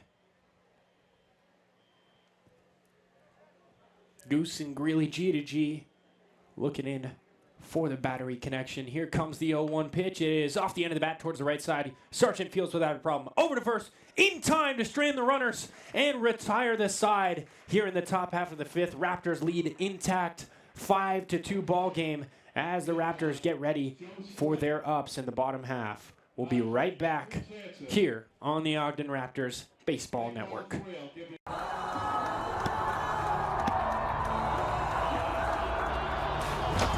Whatever you do, don't drop the ball at the Raptors Stadium. And we don't want to let you drop the ball for your insurance. We want to make sure that you have the proper coverage and the best price. Here at the Insurance Center, we're going to take care of you. We've had a great relationship with the Raptors, and we want to have a great relationship with you. Your auto, your home, your life, your health, your business. We have experts that are there to take care of you. We've been doing this for a long time. We are your trusted choice insurance agency here locally. We are the only best practice insurance agency north of Salt Lake. Realize that we're going to take the best care of you. Give us a call, 801-622-2626. Look us up online, www.insurancecenterut.com. We're here to take care of you and hit the ball out of the park.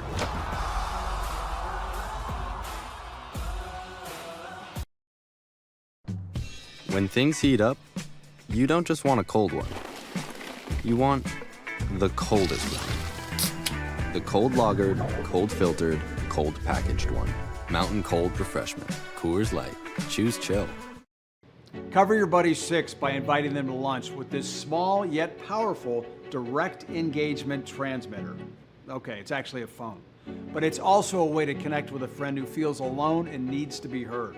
A simple text or call can literally save someone's life.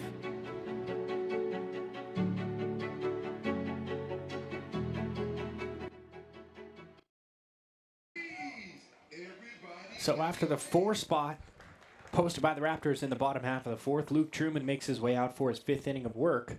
And we'll see if that pays dividends or comes back to bite them. First pitch, swing and a miss. Exactly what the doctor ordered. Raymond Gill behind in the count early. No balls and 1 strike. And as I was mentioning earlier, Raymond coming off of some of his best moments as a Raptor. 3 home runs on the road, including 8 RBIs in just 5 starts. Just video game numbers put up by Raymond on the road. That one missing the outside corner. What a disciplined take. Scary take at that.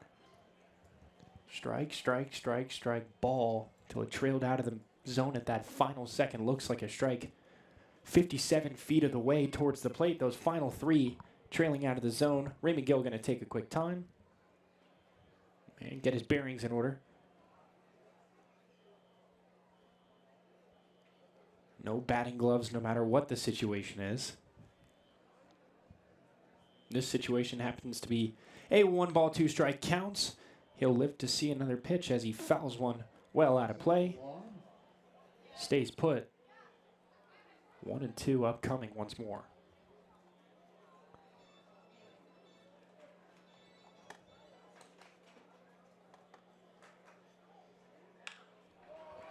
Gill gets a piece of this one, sending it back to the track in center field, and a nice athletic play arranging back on it, twisting his hips and making the catch.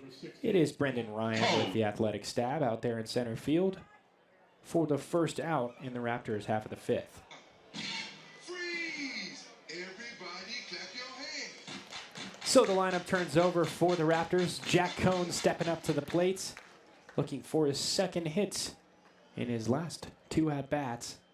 First pitch, misses on the inside corner. A nice disciplined take, keeping the hands back and getting ahead in the count early. 1 ball and no strikes on Jack Cohn at the dish. Truman delivering, and it clips Cohn on that elbow pad. They will say it's a hit by pitch. It does clip him.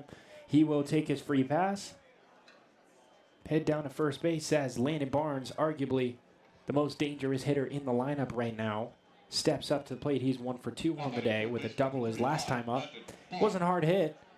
He hit it exactly where it needed to be, however. Right down that right field line. Apo Taco waiting back on it, keeping the hands through the ball and poking it the other way. The first of 4 runners to come around and score in the Raptors' last turn at bats. Truman tasked with making Landon Barnes the 2nd out of the frame. Runner takes off, and on the first pitch, Lando hits the third base across the diamond just in time. Throw nearly took him off the bag. A nice play on the other end by Patrick Mills to stick the foot. And there are quickly 2 down. Call it a fielder's choice. Out to third base. 5-3 putout. And the 2nd out of the Raptors half of the 5th. So it'll be an RBI will be a 2-out RBI. And that's something Nick Olch knows all about. Already tallied one earlier in the game, except there was nobody out. This one missing outside. Quickly ahead in the count. 1 ball and no strikes on Nick Olch at the dish. 2 down already in the frame. Luke Truman with a great job bouncing back after his monster last frame. Beautifully located fastball. Just nothing Olch could do with that. Low part of the zone, trailing away from him. Just perfect location. Got to tip the cap. Truman eyeing down that runner at second base, delivering towards Olch at home. Gets the called strike with the breaking ball and moves the count in favor of himself. Truman ahead with a 1-2 count on Nick Olch at the plate. 2 down. Olch looking to avoid becoming the 3rd. Here comes the 1-2 once more, and it bounces on its way. Staying planted out there at second base is Jack Cohn. Phenomenal set of wheels on him. A true 5-tool player out there at second base. Might even consider him a 6-tool player, considering he's got an actual pitching arm. He pitches for this baseball team. And incredible athletes all around. put on a defensive clinic in the first 12 games at home on the 2024 campaign. 3 straight games in which he had an outfield assist. 3-ball, 2-strike count on Nick Olch at the plate. Here comes the pitch, and it misses high and in. That'll do it. He takes his free pass. The first walk of the game issued by Luke Truman. All batting first base, number 37, Chris Sargent. That's the one area he has really had locked it down throughout his start tonight. His control has been superb. He's been letting these Raptors players make his defense work. First pitch to Christopher Sargent is hit well out of play. Coming down and making some noise as it re-entered the atmosphere. It's a no-ball, 1-strike count with 2 on and 2 out as it stands. Sargent looking to tally runs for the 2nd consecutive innings for the Raptor. Here comes the 0-1 offering.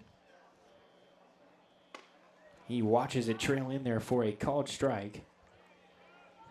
And here we go. The 0-2 count on Chris Sargent.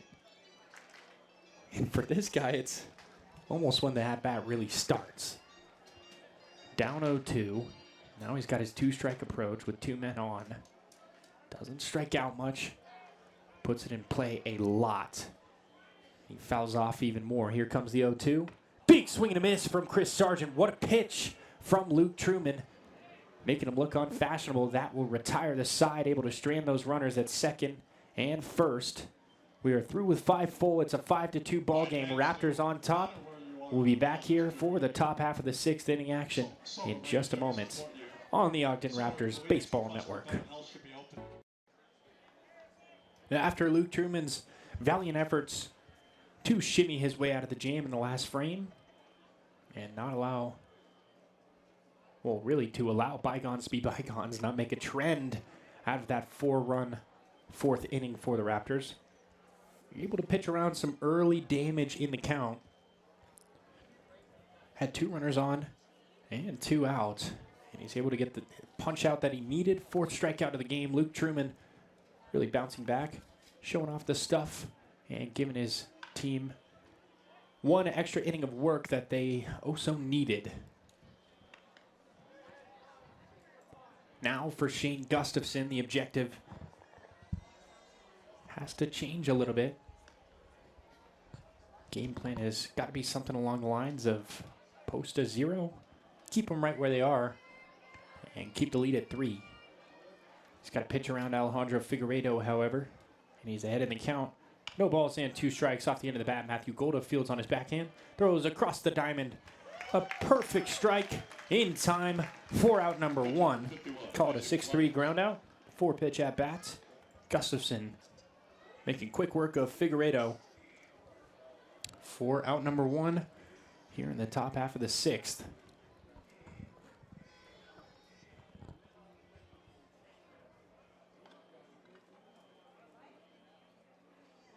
Goose looking in for the sign, delivering first pitch, off-speed pitch. Nearly ran too far inside. But Loving's turning the back. Was ready to wear it. And he's ahead in the count, reaping what he sows. 1 ball and no strikes. Here comes the pitch. Hits that outside corner, gets the call. Count evens up at a piece. 1-1 offering upcoming.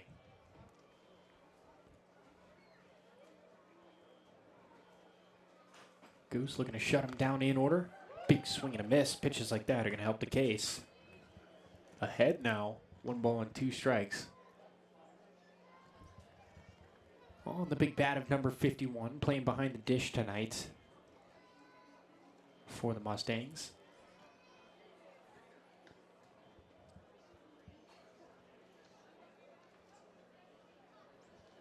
Came home to score a run his last time up, back in the 4th inning.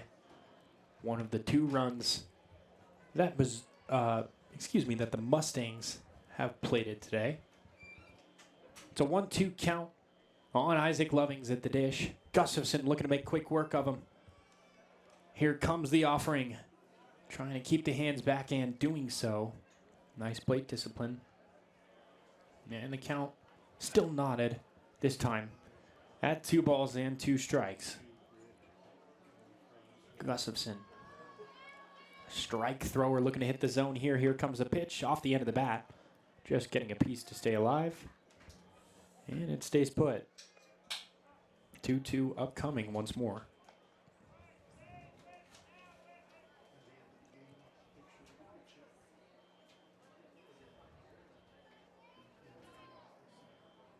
Coos looking into Greeley. Here comes the pitch, and it nabs him on that inside elbow. That one had to hurt. No protective gear on that elbow.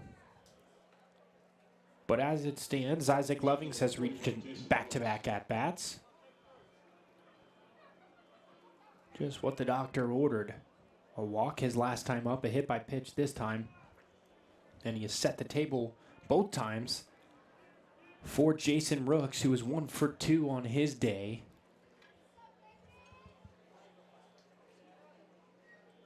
And for Billings, having him at the back end of their lineup has been nothing but a benefit. Rooks, one of the top hitters in one of the top hitting teams. He's down early, however. No balls and 1 strike. Goose so good at changing speeds, changing location, changing direction. That one catching the zone again, quickly ahead here. 0-2 upcoming on Jason Rooks. 1 down in the frame. Goose could really use a ground ball. He's got room to work too. Bait to throw. This one off the end of the bat. Barely able to keep the hands back to get a piece of it was Jason Rooks, but he did nonetheless. And as I was saying about Mr. Rooks, .327 hitter on the year. This being his 15th start of the year. In those 15 starts, he has 16 hits, just about 1 every game. That one misses outside. So the count rolls right in half. 1 balls and 2 strikes upcoming on the Mustangs right fielder.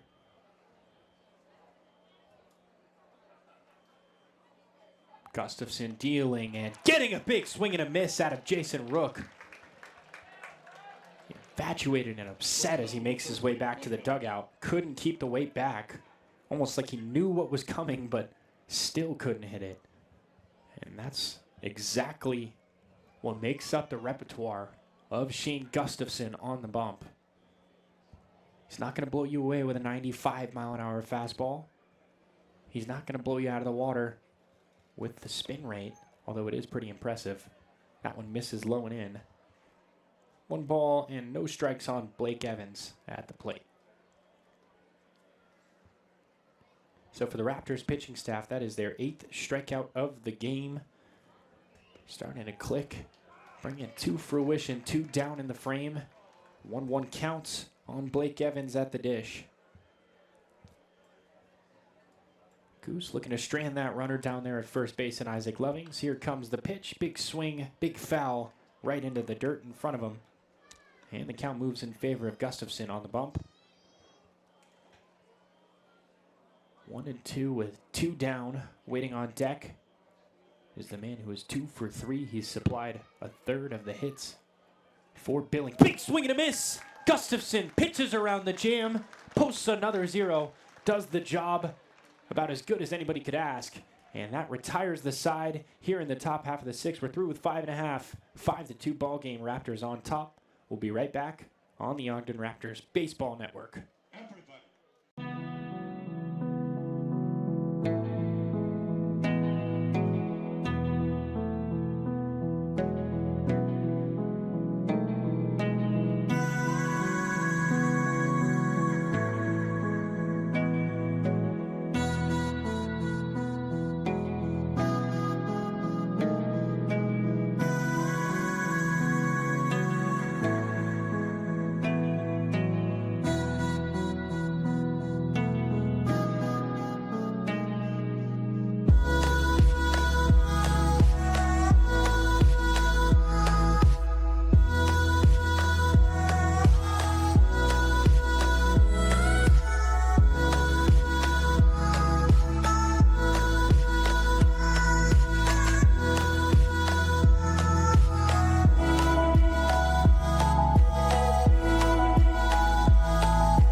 There's nothing better than a game and great tasting Miller Lite.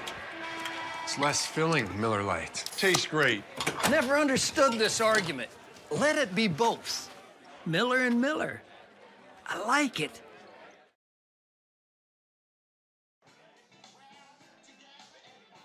For the Raptors in the bottom half of the sixth, leading off, right field number 21, Pierce Howard.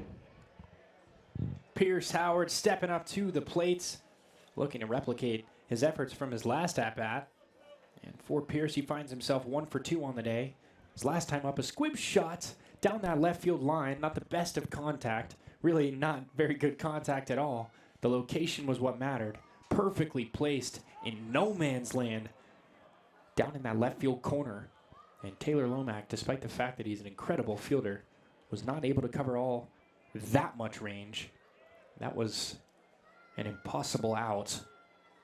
Destined to find fair grass. Pierce looking to replicate it here. He's down in the count, however. Back out there. Fort Billings making his 6th inning of work. Luke Truman still going strong. What a job of bouncing back after the 4 spot from the Raptors in the 4th. Pierce staying alive, getting a piece, and the count stays put. 1 ball and 2 strikes on Pierce Howard at the dish.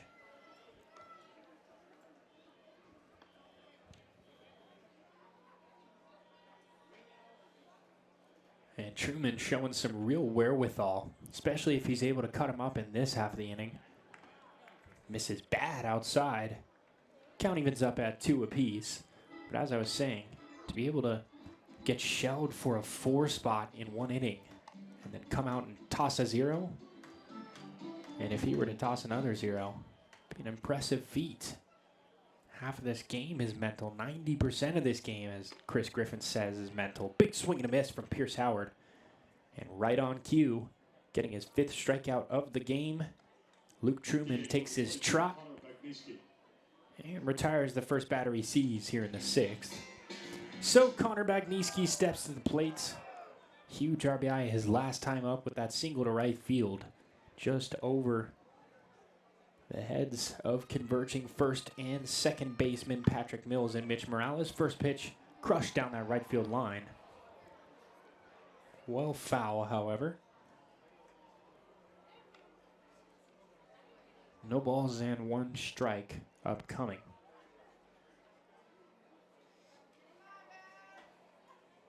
Truman working quickly, looking to get back in the zone here, misses outside.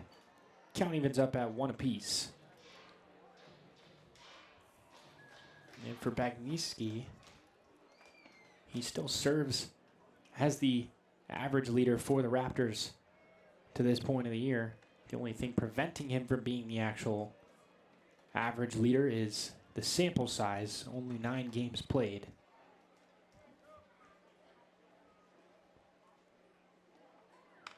This one off the end of the bat towards left center field, carrying back to the track, and a nice catch up against the wall by Taylor Lomack. Retires out number 2. Connor Bagniski gave it a ride. Just couldn't get it out of here, and there are 2 down in frame number 6.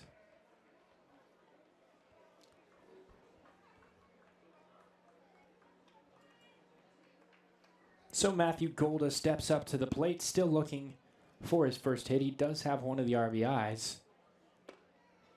Back in that 4th frame. Still looking to break it out with the bat. The defense speaks for itself.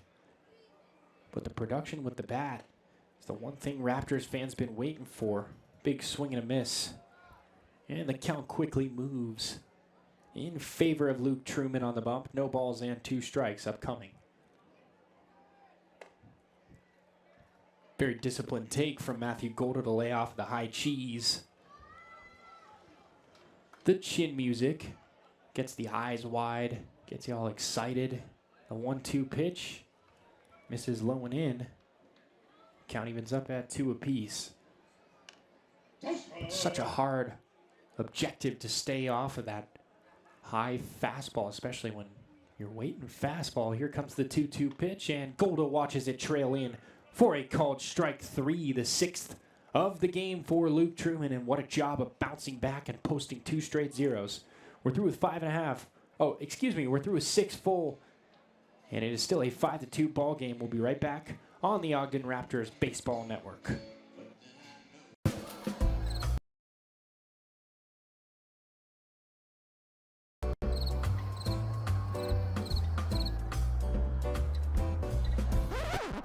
Don't be a binge. Call the insurance center so that you can get on the field time and get your insurance done properly. Go.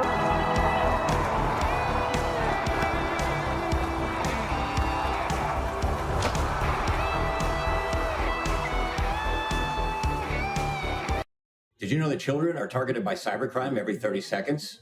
Stellar Cyber here with an important PSA. Our Don't Click It, Pitch It program is aimed at helping kids stay safe online. Anyone with a smartphone is at risk. Folks, you can teach your kids. If you see an inbound text or email that's too good to be true, it is. Don't click it, pitch it. To learn more, go to don'tclickit.org. All proceeds will be sent to the 4-H clubs and Boys and Girls Clubs of America.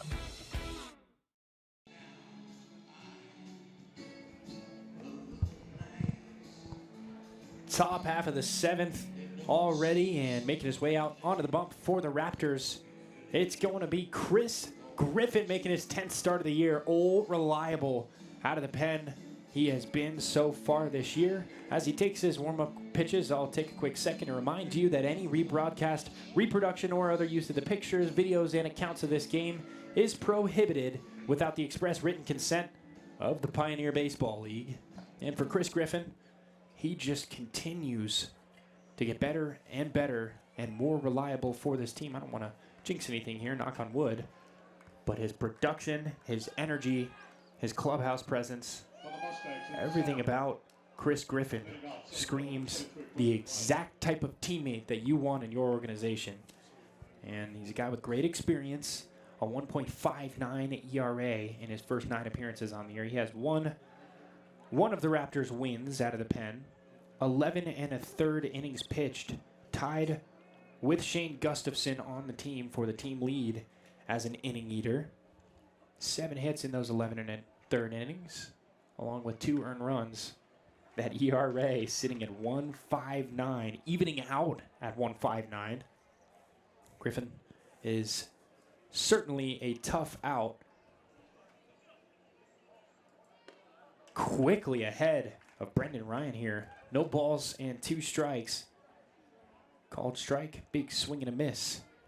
Griffin having his way.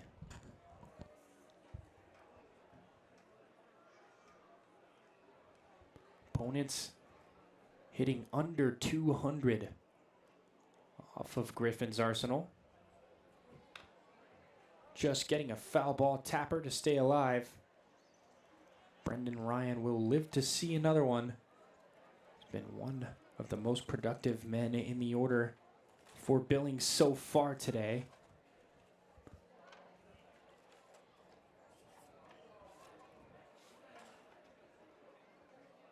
Oh, 2 pitch misses in the dirt, and the count rolls to 1 ball and 2 strikes.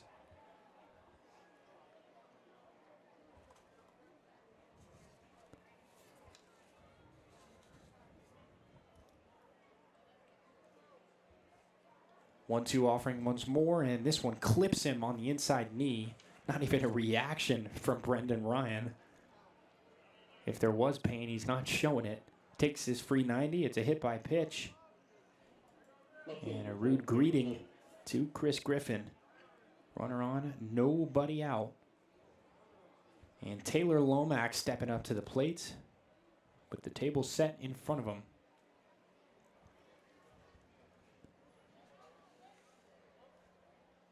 And the thing that really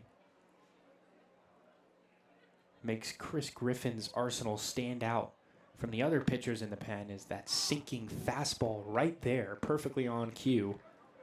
88 miles an hour of sinking cut goes away from a right-handed batter. And it is just such a hard pitch to hit. Starts at the top of the zone, and then he could do that. Pull out the curveball, change speeds on you, and get another called strike. It's quickly no balls in, 2 strikes on the leading hitter for Billings and Taylor Lomax. A nice pickoff move over to first. Nothing doing, however. So Griffin resets.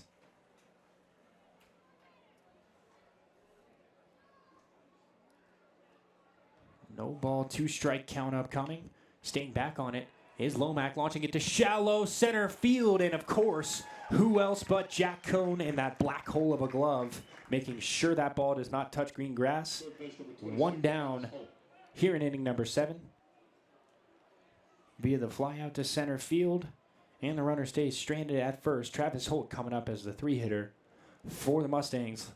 Looking to spark the rally and tag one of the best pitchers in the Raptors bullpen to try and bring this one closer than the 3-run deficit. Griffin looking in and firing home. Misses just a tick high. 1 ball and no strikes on Travis Holt at the dish. And for Griffin, it is not a bold claim to say that he's the heart and soul of the locker room. Beautiful stolen base from Brendan Ryan. Stealing Taylor Lomack's thunder over there. And the runner moves into scoring position with only 1 down in the frame. But as I was saying about Griffin, such a loud energy, making sure his teammates are good, making sure he's good. Just an infectious type of energy that he brings to the table. And his teammates feed off of that energy. A beautiful pitch right there, just missing a tick below the zone. And the count rolls to 2 balls and no strikes on Travis Holt at the dish.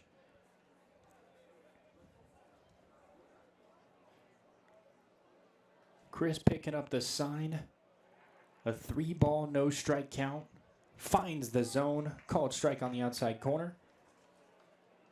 And the count moves to 3 balls and 1 strike on Travis Holt at the dish. Griffin looking to strand that runner at second base, keep it a 3-run deficit. Here comes the pitch. Big swing and a miss.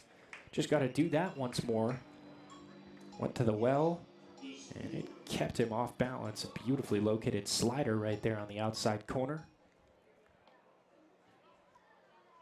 And the count evens up. The count rolls to a 3-ball, 2-strike tune.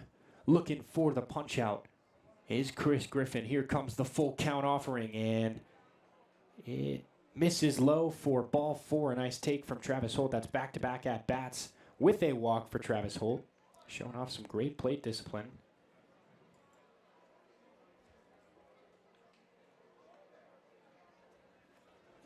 So with 1 away, the tying run comes to the plate in the form of Patrick Mills.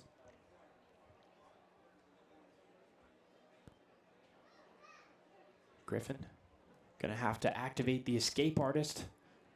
Trait inside him before he can. Evan Parker gonna make his way out to the mound. Have a quick word with his big arm setup man out of the pen. And for Chris Griffin, he's been putting up video game numbers this year.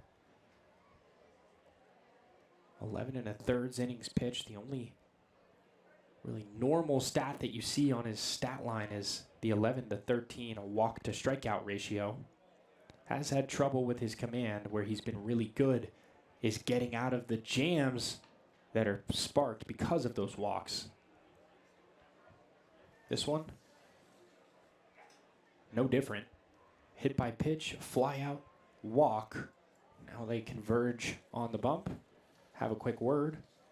And he's got to get his working cap on to try and squeeze his way out of this unscathed. Dangerous hitter at the plate in Patrick Mills. Table set in front of him. He serves as the tying run. 5-2 ball game here in the top half of the 7th. Here comes the pitch. Looks like those runners dangling out there at second and first. Looking to create some attention. Nice pitch by Griffin, finding that outside part of the zone and getting ahead early with the sinker. No balls and 1 strike on Patrick Mills at the plate. The 0-1 from Griffin. Misses outside, and the count evens up at 1 apiece. 1 ball, 1 strike on the Mustangs' first baseman. Great opportunity to try and claw their way back into this game. Overcome the 3-run deficit. Chris Griffin looking to shut the door. Here comes the pitch. Hits the right side. Going to trail foul. So the count moves to 1 ball and 2 strikes on the ever-dangerous Mustangs 4-hitter and Patrick Mills. Table is set.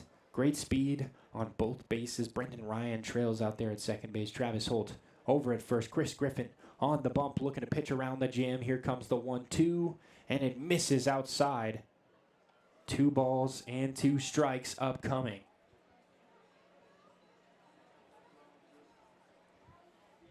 One away in the frame. Griffin a strike away from making it 2. He's got to get around Patrick Mills here, though, and he misses inside, flirting with loading the bases. Full count offering upcoming. 1 base to put him, but you don't want to flirt with putting those bases full of Mustangs. Griffin deals towards the plate. Big swing and a miss. Gets exactly what he's looking for out of Patrick Mills. His first strikeout on the day. And what a beautifully located pitch. Trusting his stuff, going to the sinker, watching it sink well out of the zone. Boy, did he need that. Runners at first and second, 2 down now in the frame. And Mitch Morales coming to the plate, who's still looking for hit number 1. Rough day at the plate so far, but at bats like this, Low and Park play huge keys. All it would take is 1 swing of the bat to turn an 0 for 3 into a great day. Both runners take off. Greeley wants that runner at second. Raymond Gill covers and makes a nice scoop to keep Brendan Ryan down there at third base. Both runners advancing 90 feet. It's a double steal. And they're both in scoring position for their second baseman, who they've set the table for in Mitch Morales. But as I was saying about Morales' production so far, 4.63 ground out back in that first inning to limit the scoring to just the 1. And flew out to right field his last time up for a tough play for Pierce to make out there in right. And then, of course, back in the 5th, grounding out to Chris Sargent, who would toss over to Cueva or to Gustafson in time, covering for out number 3. It's a 1-1 count on Mitch Morales at the plate. Griffin looking to post a 0 on that top half of the 7th. Here comes the pitch. It is off the end of the bat towards straightaway left field. Camping under it to make the catch and get out of the jam. The jam master himself and Chris Griffin manages to tiptoe his way out of danger once more. We are planted right where we were. It's a 5-2 ball game as the Raptors get ready to come up in the bottom half of the 7th. We'll be right back here on the Ogden Raptors Baseball Network. For nearly 50 years, Solar Ray vitamins have helped people to live brighter. Wellness starts with the proven power of science and clean ingredients from the earth, formulated to brighten your beginnings, fresh starts, and new freedoms. Through open doors, on open roads, these are the moments that fill us with life. To help you rise with the sun and start daily rituals and routines, in health with heart, to nourish your well-being. These are the moments that fill us with peace, to meet each day with resolve and move with purpose and strength. Our ingredients help you reach for the sky as the earth grounds you below. As you find balance with nature and within.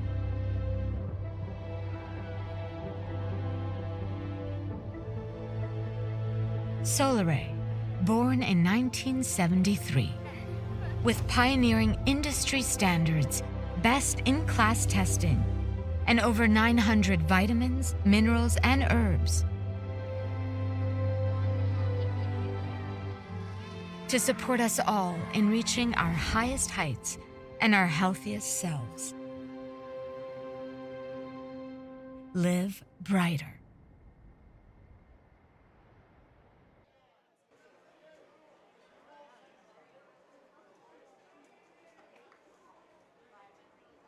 Bottom half of the 7th, and the Raptors send up a pinch hitter.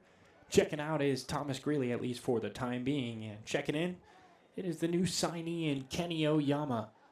Had a really odd start. His first game with the Raptors going yard. Since then, cooled off a bit. Good opportunity to start matters out here in the Raptors half of the 7th. Ahead early, 1 ball and no strikes. That evens it up. And a ball and a strike. Looking to go 7 strong is Luke Truman. This one fouled a mile out of play. And the count rolls in favor of Truman. 1 ball, 2 strike count upcoming. Kenny looking to get it started for the Raptors. Here in the bottom half of the 7th, here comes the pitch. Big swing and a miss. Truman getting better with age like a fine wine. The deeper he goes into this game, the nastier he gets. That being his 7th strikeout of the game. And out number 1 here in the Raptors half of the 7th with Raymond Gill stepping up to the plate, still looking for hit number 1.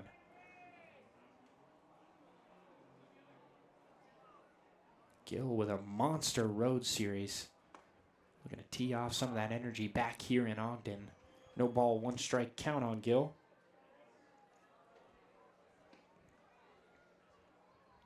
Truman eyeing down the sign, kicking in, dealing towards the plate, and Gill in on the hands. Shallow right field coming in on it, trying to make the catch and doing it. A beautiful play out there in right field by Jason Rooks. To record out number 2 here in the 7th. Doing his buddy Luke Truman a huge favor on the mound. That was no slouch of a play. There are quickly 2 down here in the Raptors half of the 7th. Billings still trails by 3. And Jack Cohn looking to extend the frame for at least 1 more hitter. Here comes the first pitch from Truman. Cohn watches it hit the zone for a called strike. 0-1 upcoming on the Raptors center fielder. 0-1 offering, misses low, and the count evens up at 1 apiece.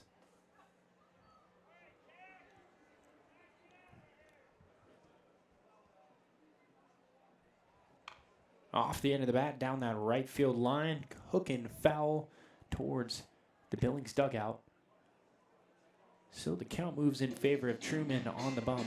And what an incredible job of bouncing back after the 4 spot. Back in that bottom half of the 4th. 1-2 pitch, misses low and away. Count evens up at 2 apiece. Deuces.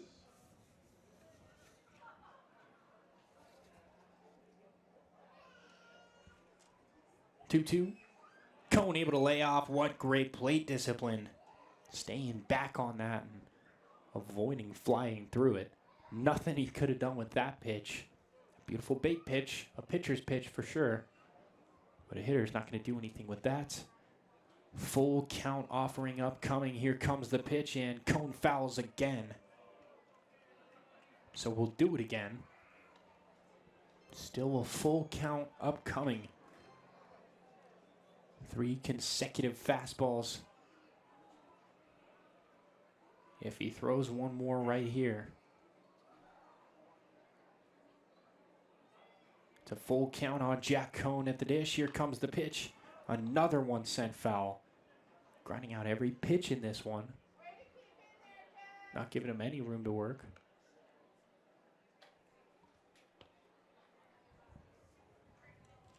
Long at bat getting put together. 8th pitch upcoming. Approaching the 95 pitch mark on the day for Luke Truman. Likely going to be his last frame, if not his last batter. The full count offering once more, and Cohn smokes it through the right side. Stays hot and gives the Raptors a 2-out base runner. We'll see what the game plan is for head coach Craig Maddox. And it looks like they will stick with the hot hands. And Landon Barnes comes up to the plate with 1 on and 2 down in front of him. They're looking to spark the 2-out rally, or at least take advantage of the potential 2-out rally that Jack Cohn just provided. Running at first with phenomenal speed in Jack Cohn. He's already got a stolen base today. And Lando watches one hit the outside corner for a called strike.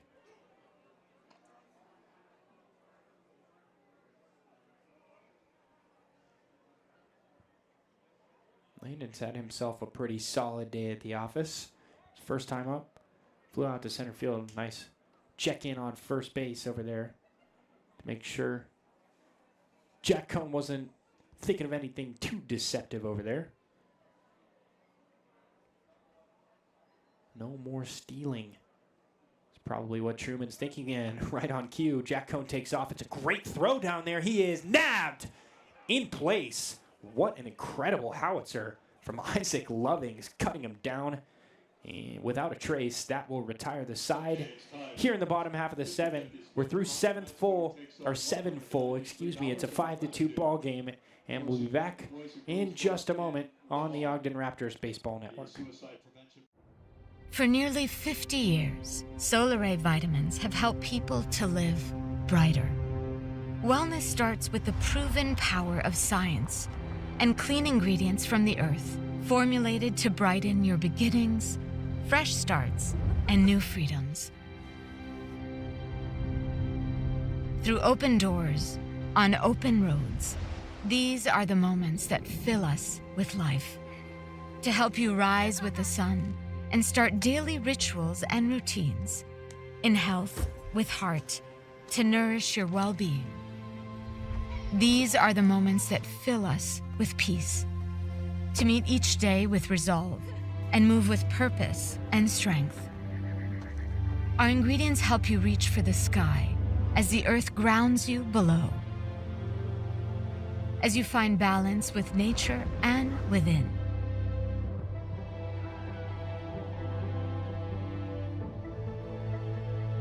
Solaray, born in 1973, with pioneering industry standards, best-in-class testing, and over 900 vitamins, minerals, and herbs to support us all in reaching our highest heights and our healthiest selves. Live brighter.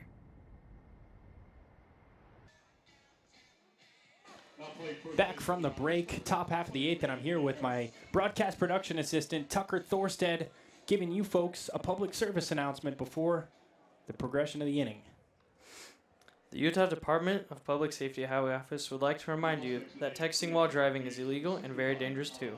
When you leave tonight's game, put your distractions away and focus on driving. We want to see you at the next home game. It's all for us, Utah. Thank you, Tucker. You are the best. And looking to prove he's the best is Braden Bonner, making his first appearance as a Raptor on the mound. Bon or Bonner, as his teammates know and proclaim. The local boy growing up in Murray, Utah, just down the road, about 45 minutes, not even 30 minutes or so. Went to Cottonwood High School over in Salt Lake City. So it's a local homegrown talent. Always love seeing the homegrowns get to stick around the home state. It's a 0-1 count. Oh, and Alejandro Figueiredo call it a 1-1 count. Beautiful evening here tonight in Ogden. It was a scorcher earlier, topping out at around 88 degrees during the afternoon of today. Finally really starting to feel like Utah summer. His 1-1 offering misses in the dirt. And the count rolls to 2 balls and 1 strikes on the big bat of Alejandro Figueiredo. And for Bonner, said the thing he's most excited about as he gets a big swing and a miss from Figueiredo. The thing he's most excited about is to get better with this team. Only way to get better is to practice, is to work on your craft. And when you do that every day, of course, you're going to see results. 2-2 count from Bonner. Big swing and a miss. Welcome to the Raptors for Braden Bonner. Faces one batter, punches him out on 5 pitches. And the Raptors have their 10th, 11th strikeout as a unit on the night. Continue to keep on keeping on. The one area that this pitching staff has never wavered this season.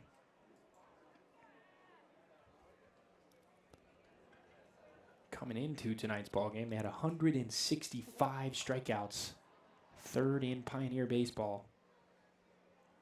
First pitch seen by Lovings goes well out of play.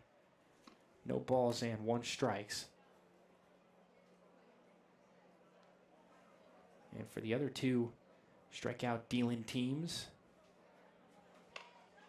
Great Falls and Glacier, both with a handful more of strikeouts. This one hit to the right side. Nice job by Raymond Gill. Not trying to do too much, feeling it himself and taking the out himself. 2 down here in the frame. This one flying by. Missoula down to their final 4 outs. Braden Bonner looking to make it 3. Here comes the pitch. Misses outside. 1 ball and no strikes.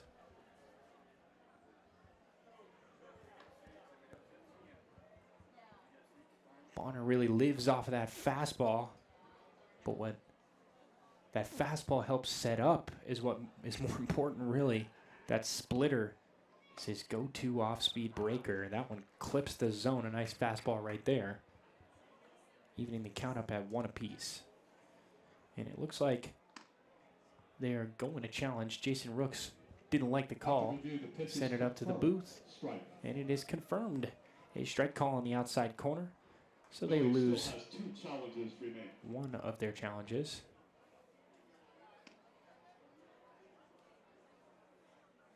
Bonner picking up the sign from Greeley behind the dish. Deals towards the plate. And just missing low. Count moves to a 2-ball, 1-strike tune. 2 away quickly in Bonner's Raptor debut.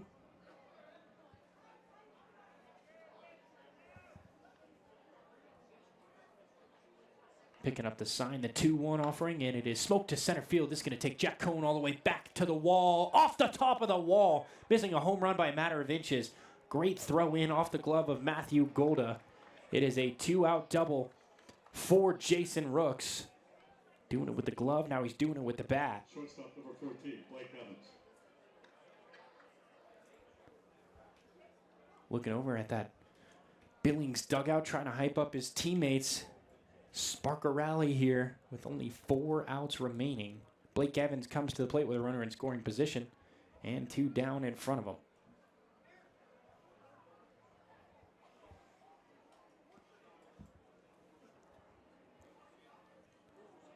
Bonner eyeing down that runner at second in. Rooks delivers towards the plate and clips the zone. No balls and 1 strike on Blake Evans at the dish.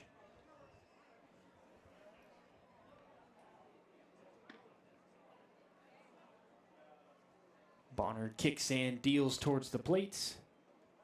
Misses low, so the count evens itself up at 1 apiece.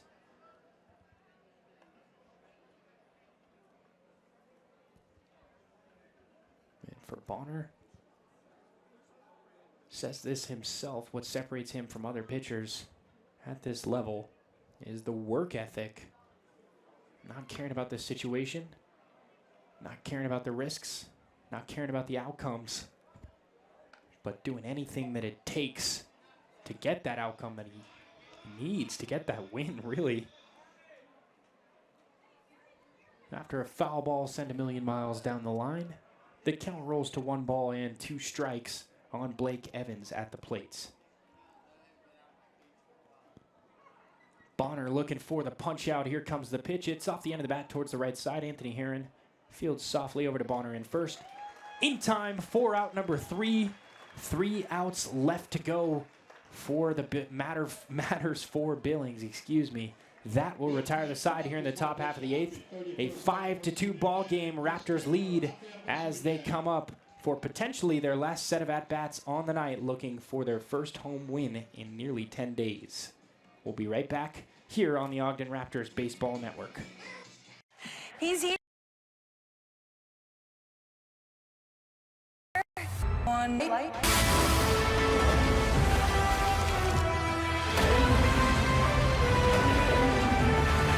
Oh my.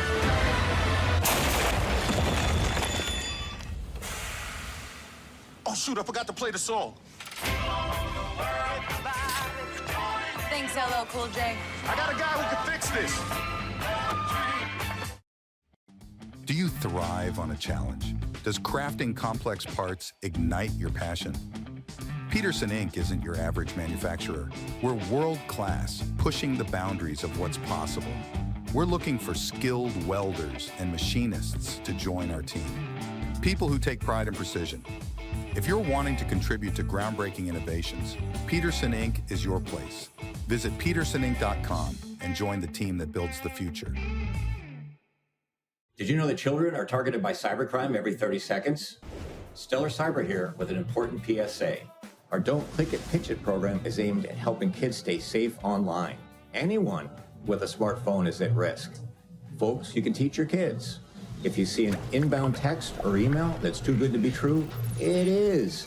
Don't click it, pitch it. To learn more, go to don'tclickit.org. All proceeds will be sent to the 4-H clubs and Boys and Girls Clubs of America.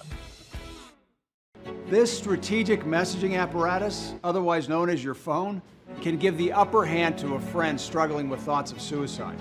Look, even the strongest people need backup. You can be the backup they need, so give them a call.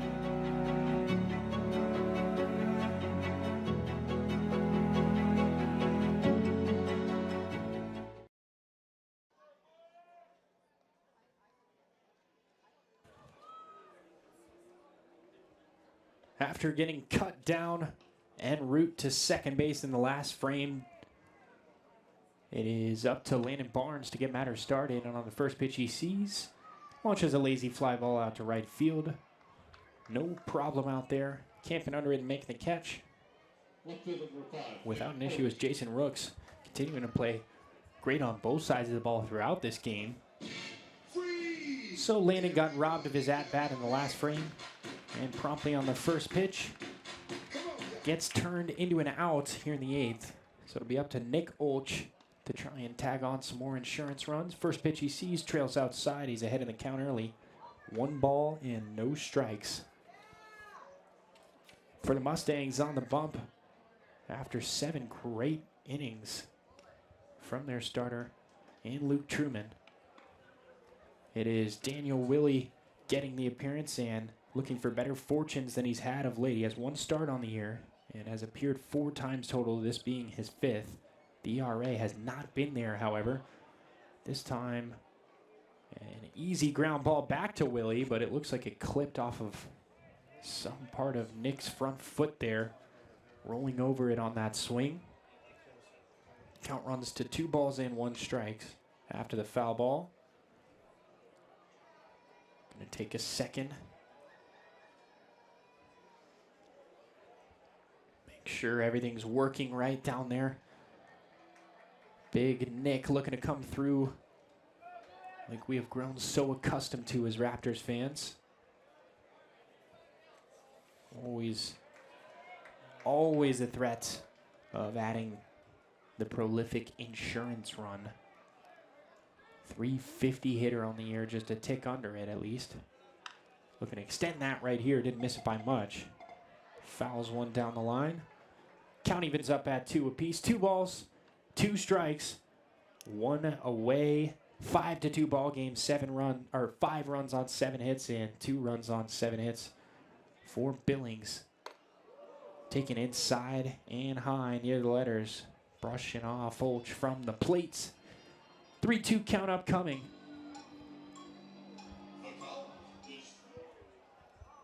Working quickly is Willie, picking up the sign and dealing towards Olch. In on the hands. Just able to get a piece of it. Launches it to the right side. A nice play by Blake Evans over to first. In time for out number 2. Called a 4-3 putout. And it looks like a little bit of action down in that Raptors bullpen. Seems to be Quinn Waterhouse awaiting, getting hot, stretching out, getting warm, whatever you want to call it, to prepare.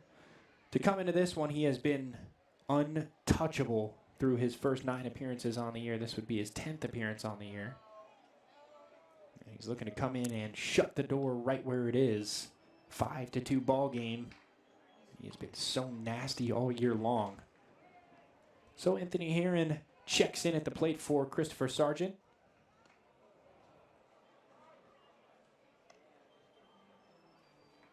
And he is quickly knotted up in the count at a ball and a strike. 2 down in the Raptors half of the 8th. Potentially their final turn at bat. Willie clipping the outside corner with the curveball, a beautifully located breaker. Just able to find that outside point of the zone, painting corners. Anthony Herron going to call for time and take his second to get the timing up. 1 ball, 2 strike count on Anthony Herron at the plate. Trails just a tick inside. Off speed, can't find the zone, and we'll do it again this time with an even count. 2 balls, 2 strikes with 2 away in the frame. Kicking and dealing towards the plate. Willie trying to find the zone, cannot do so. Full count on Anthony Herron Jr. at the plate.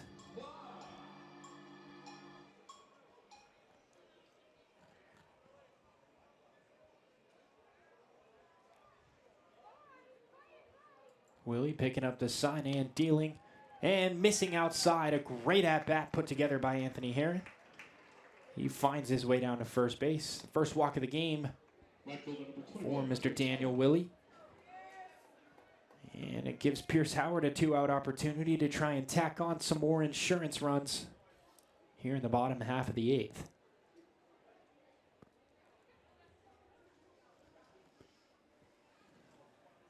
One on and 2 down. Willie's first pitch to Pierce is launched well out of play. No balls and 1 strike on Pierce Howard at the dish.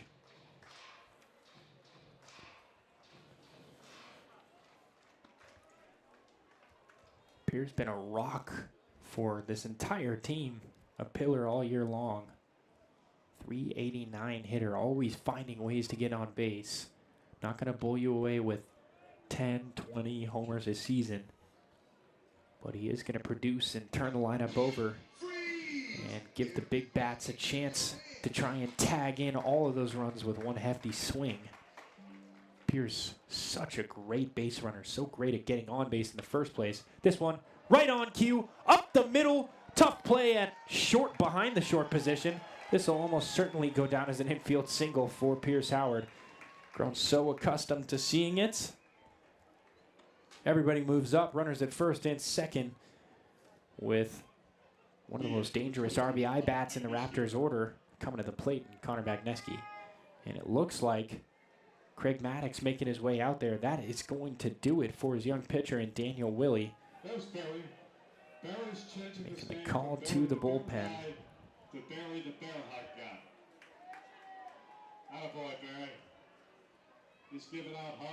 As Maddox tosses the ball over, we'll take a quick second and be right back in just a moment on the Ogden Raptors Baseball Network. Did you know that children are targeted by cybercrime every 30 seconds? Stellar Cyber here with an important PSA. Our Don't Click It, Pitch It program is aimed at helping kids stay safe online. Anyone with a smartphone is at risk. Folks, you can teach your kids. If you see an inbound text or email that's too good to be true, it is. Don't click it, pitch it. To learn more, go to don'tclickit.org. All proceeds will be sent to the 4-H clubs and Boys and Girls Clubs of America. There's nothing better than a game. A great tasting Miller Lite. It's less filling than Miller Lite. Tastes great. Never understood this argument. Let it be both. Miller and Miller. I like it.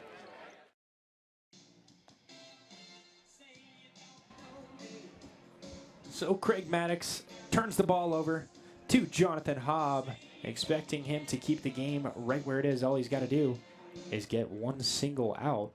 Dangerous part is there's a runner in scoring position and a runner with great speed at first base. So the Raptors threatening with tagging on 2 more, making it a 5-run game. That's what they want. On the other hand, for Craig Maddox's squad, he probably wants Jonathan Hobb to come in and shut them down right here, give his lineup a chance to tally 3 and come back in the next frame. He's got a nasty arsenal, as he shows with that first pitch fastball tipping up, touching out at 93 miles an hour. 1 ball and no strikes on Connor Bagneski at the dish.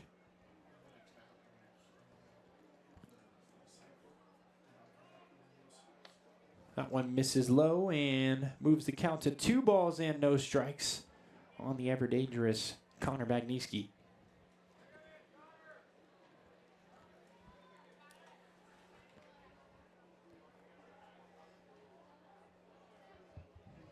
Jonathan Hobb looking to find the zone like he's so accustomed to, such monstrous numbers thus far.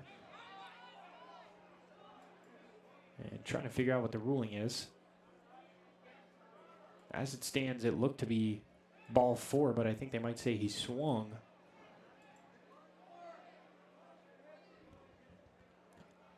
Bit confused. Couldn't have been ball 4. It's not possible. There were 2 balls in the count, so they're going to say that it hit him. It's the only possibility here. Craig Maddox not happy, going to go have a word with home plate umpire Tony Prater.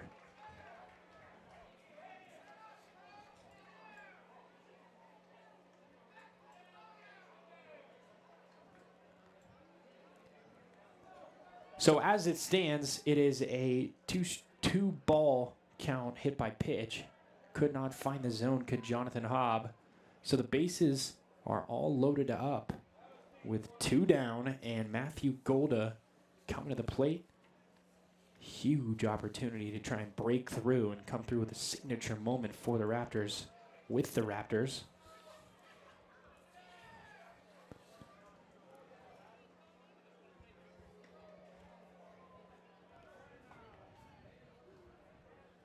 And the men in black converging right behind the mound.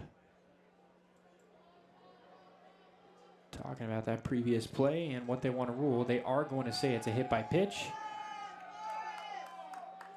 So as it stands, the pitching coach Dennis Rasmussen, former MLB alum, makes his way out to the mound to have a quick word with his youngster on the bump.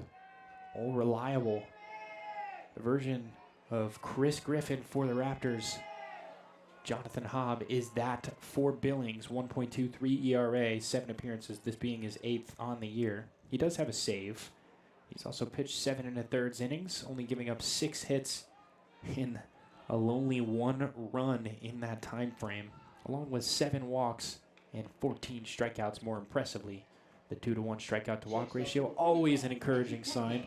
Jonathan Hobb with the nasty Arsenal fastball slider change, as we've grown accustomed to in Pioneer Baseball. Matthew Golda coming to the plate. Huge 2-out opportunity to try and tack on some much-needed insurance. Only a 3-run deficit. Raptors looking to keep it that way. Jonathan Hobb coming set, delivers towards the plate. Big swing and a miss from Golda. That bat launches towards that Raptors dugout. Landon decides to play hero, get the one-handed snag, and put it back in the on-deck circle. Looks like Golda will be swinging with that same stick of lumber. Just needs some more grip on there. He is behind in the count, however. No balls and 1 strike on Matthew Golda at the dish. Bases are loaded. Raptors threatening with putting this one out of reach. Sole purpose of Jonathan Hobb, prevent that from happening and give his lineup a chance to try and knot us up at 5 in the top half of the inning. Here comes the 0-1 pitch. It clips the zone as well. Another beautifully located pitch. This time going to the well, getting the changeup to find the zone. Right down Main Street. And it moves the count to no balls and 2 strikes. Hobb looking to get out of it. Golda looking for a hit. Here comes the pitch. Big swing and a miss. He'll get out of the jam. Jonathan Hobb goes back to the well, and it serves him well. That retires the Raptors half of the 8th. We're through with 8 full. Just the top half of the 9th left to go. Raptors looking to shut the door, and it starts with number 26 on the mound in Quinn Waterhouse. We'll be back in just a moment on the Ogden Raptors Baseball Network. For nearly 50 years, Solar Ray vitamins have helped people to live brighter. Wellness starts with the proven power of science and clean ingredients from the earth, formulated to brighten your beginnings, fresh starts, and new freedoms. Through open doors, on open roads, these are the moments that fill us with life. To help you rise with the sun and start daily rituals and routines in health with heart to nourish your well-being. These are the moments that fill us with peace, to meet each day with resolve and move with purpose and strength. Our ingredients help you reach for the sky as the earth grounds you below, as you find balance with nature and within.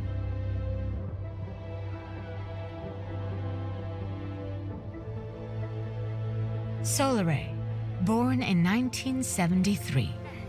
With pioneering industry standards, best-in-class testing, and over 900 vitamins, minerals, and herbs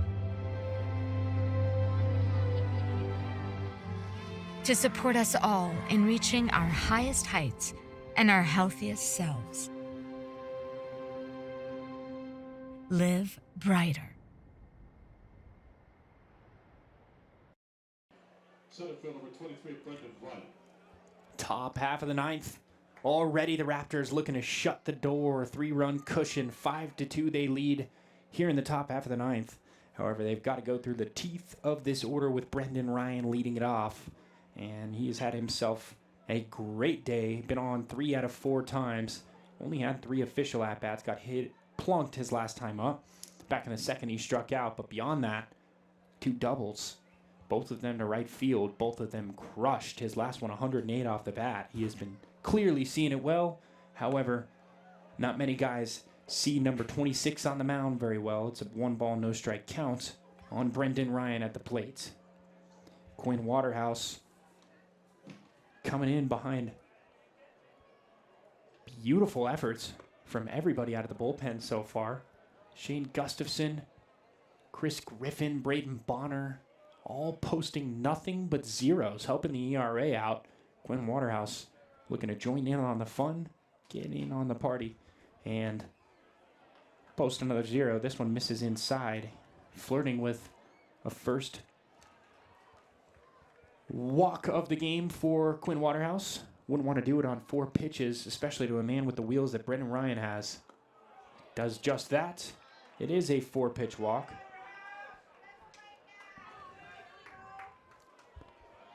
So Quinn losing the handle a bit with his first batter. And now he's got to face the ever-dangerous Taylor Lomack. Been kept in check tonight, still looking for hit number 1. However, far and away the most productive hitter in the lineup so far this year. For Billings, he has 17 stolen bases. Just truly video game numbers. He also has 22 walks. His on-base percentage sitting at .521 on the year. Just knows how to play the game. And it serves him nothing but benefiting. 17 stolen bases. And the record, the franchise record for Billings on a single season worth of stolen bases, I believe, might have to fact check it, is either 27 or 28. So currently, Taylor Lomack is on pace to get 30 more stolen bases than anyone in Billings Mustangs franchise history has ever gotten. Historic things being done by number 4.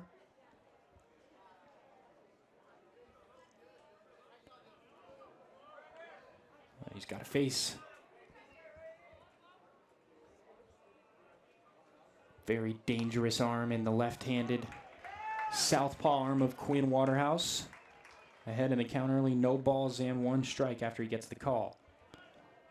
Eyeing down that runner at first, working quickly, not missing by much. Went to the changeup, didn't find the zone. Count evens up at 1 apiece, 1 ball and 1 strike. Runner at first and Brendan Ryan with great speed. That one misses low as well, and the count rolls to 2 balls and 1 strike on Taylor Lomack. Looking to get the party started for Billings. Get him on the board for the first time since the 4th. This one hit to the left side. Go to Fields without a problem over to second for 1. Back to first. No back to first. Gill gets taken out at second base. Brendan Ryan going in body first.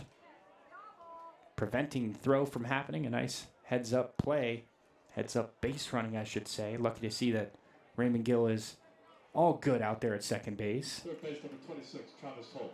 So Travis Holt with one down now, with an opportunity to try and prolong matters here in the 9th. It's an 0 for 5 for Taylor Lomack. The Raptors find his kryptonite tonight.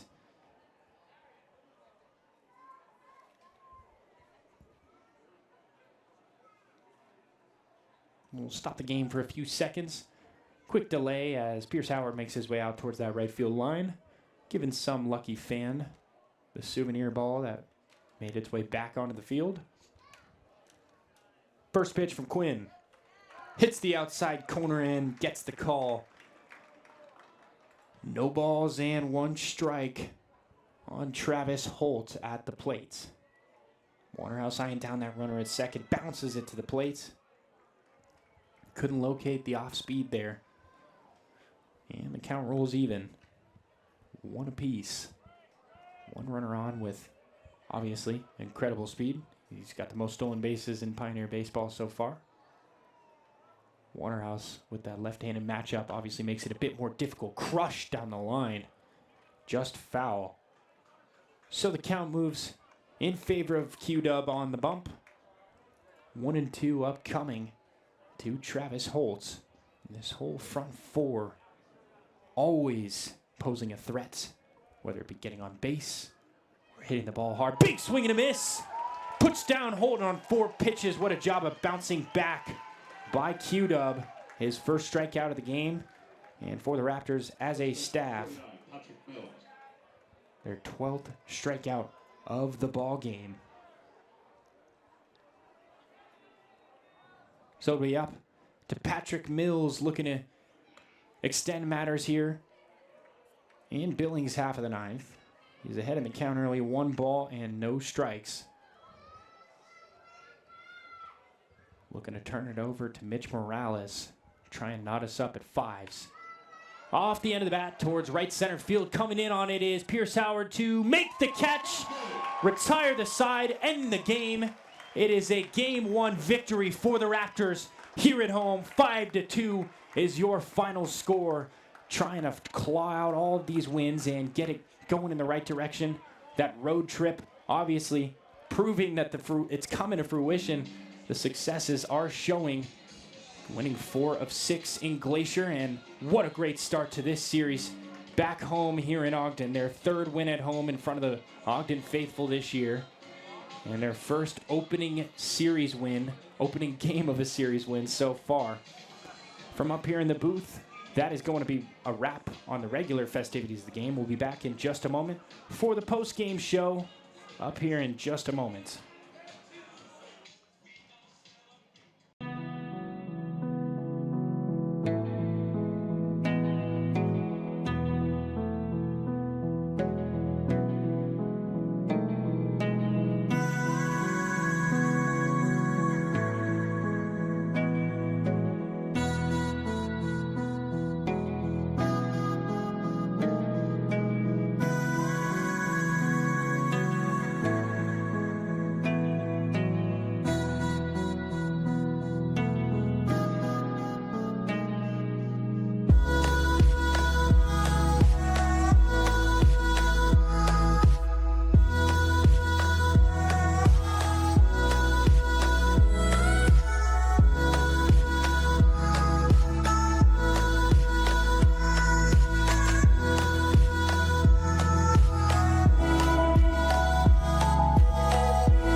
Way for the Raptors to close out Game 1.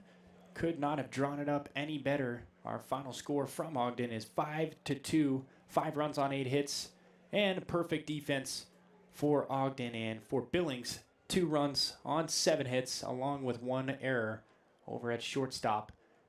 The key of the game today, 100% between both of these teams. The starting pitching bids that they were granted.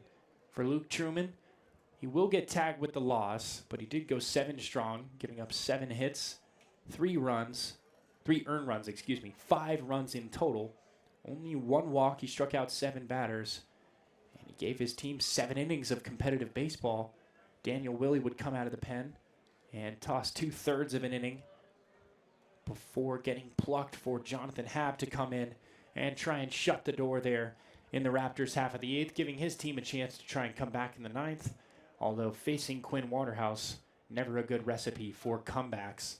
On the other side, for the Ogden Raptors, Guillermo Cuevas gave them exactly what they needed today. He was zippy. He gave them 4 strong innings of work, recorded his first win as a Raptor, only giving up 5 hits and 2 earned runs in his entire 4 innings, along with 2 walks and 7 strikeouts. He did a great job of bouncing back after giving up 1 in the first, and again, giving up another 1 in the 4th. Gustafson going 2 strong innings, only giving up a hit, walking 1 batter, striking out 2, not giving up any runs. Chris Griffin right behind him, of course, going a strong inning, 1 walk, 1 strikeout, lowering that ERA even more. Braden Bonner, what a debut with the Raptors, going a solid inning, only giving up 1 hit and striking out a batter additionally. And Quinn Waterhouse recording his 4th save on the year, tossing a solid scoreless inning, walking 1, striking out 1. A little bit of a nail biter there at the end, but with Quinn on the bump, there is no reason to panic. This is what the Raptors have been looking to do all series long, try and claw their way into a first game win. And it's something they haven't done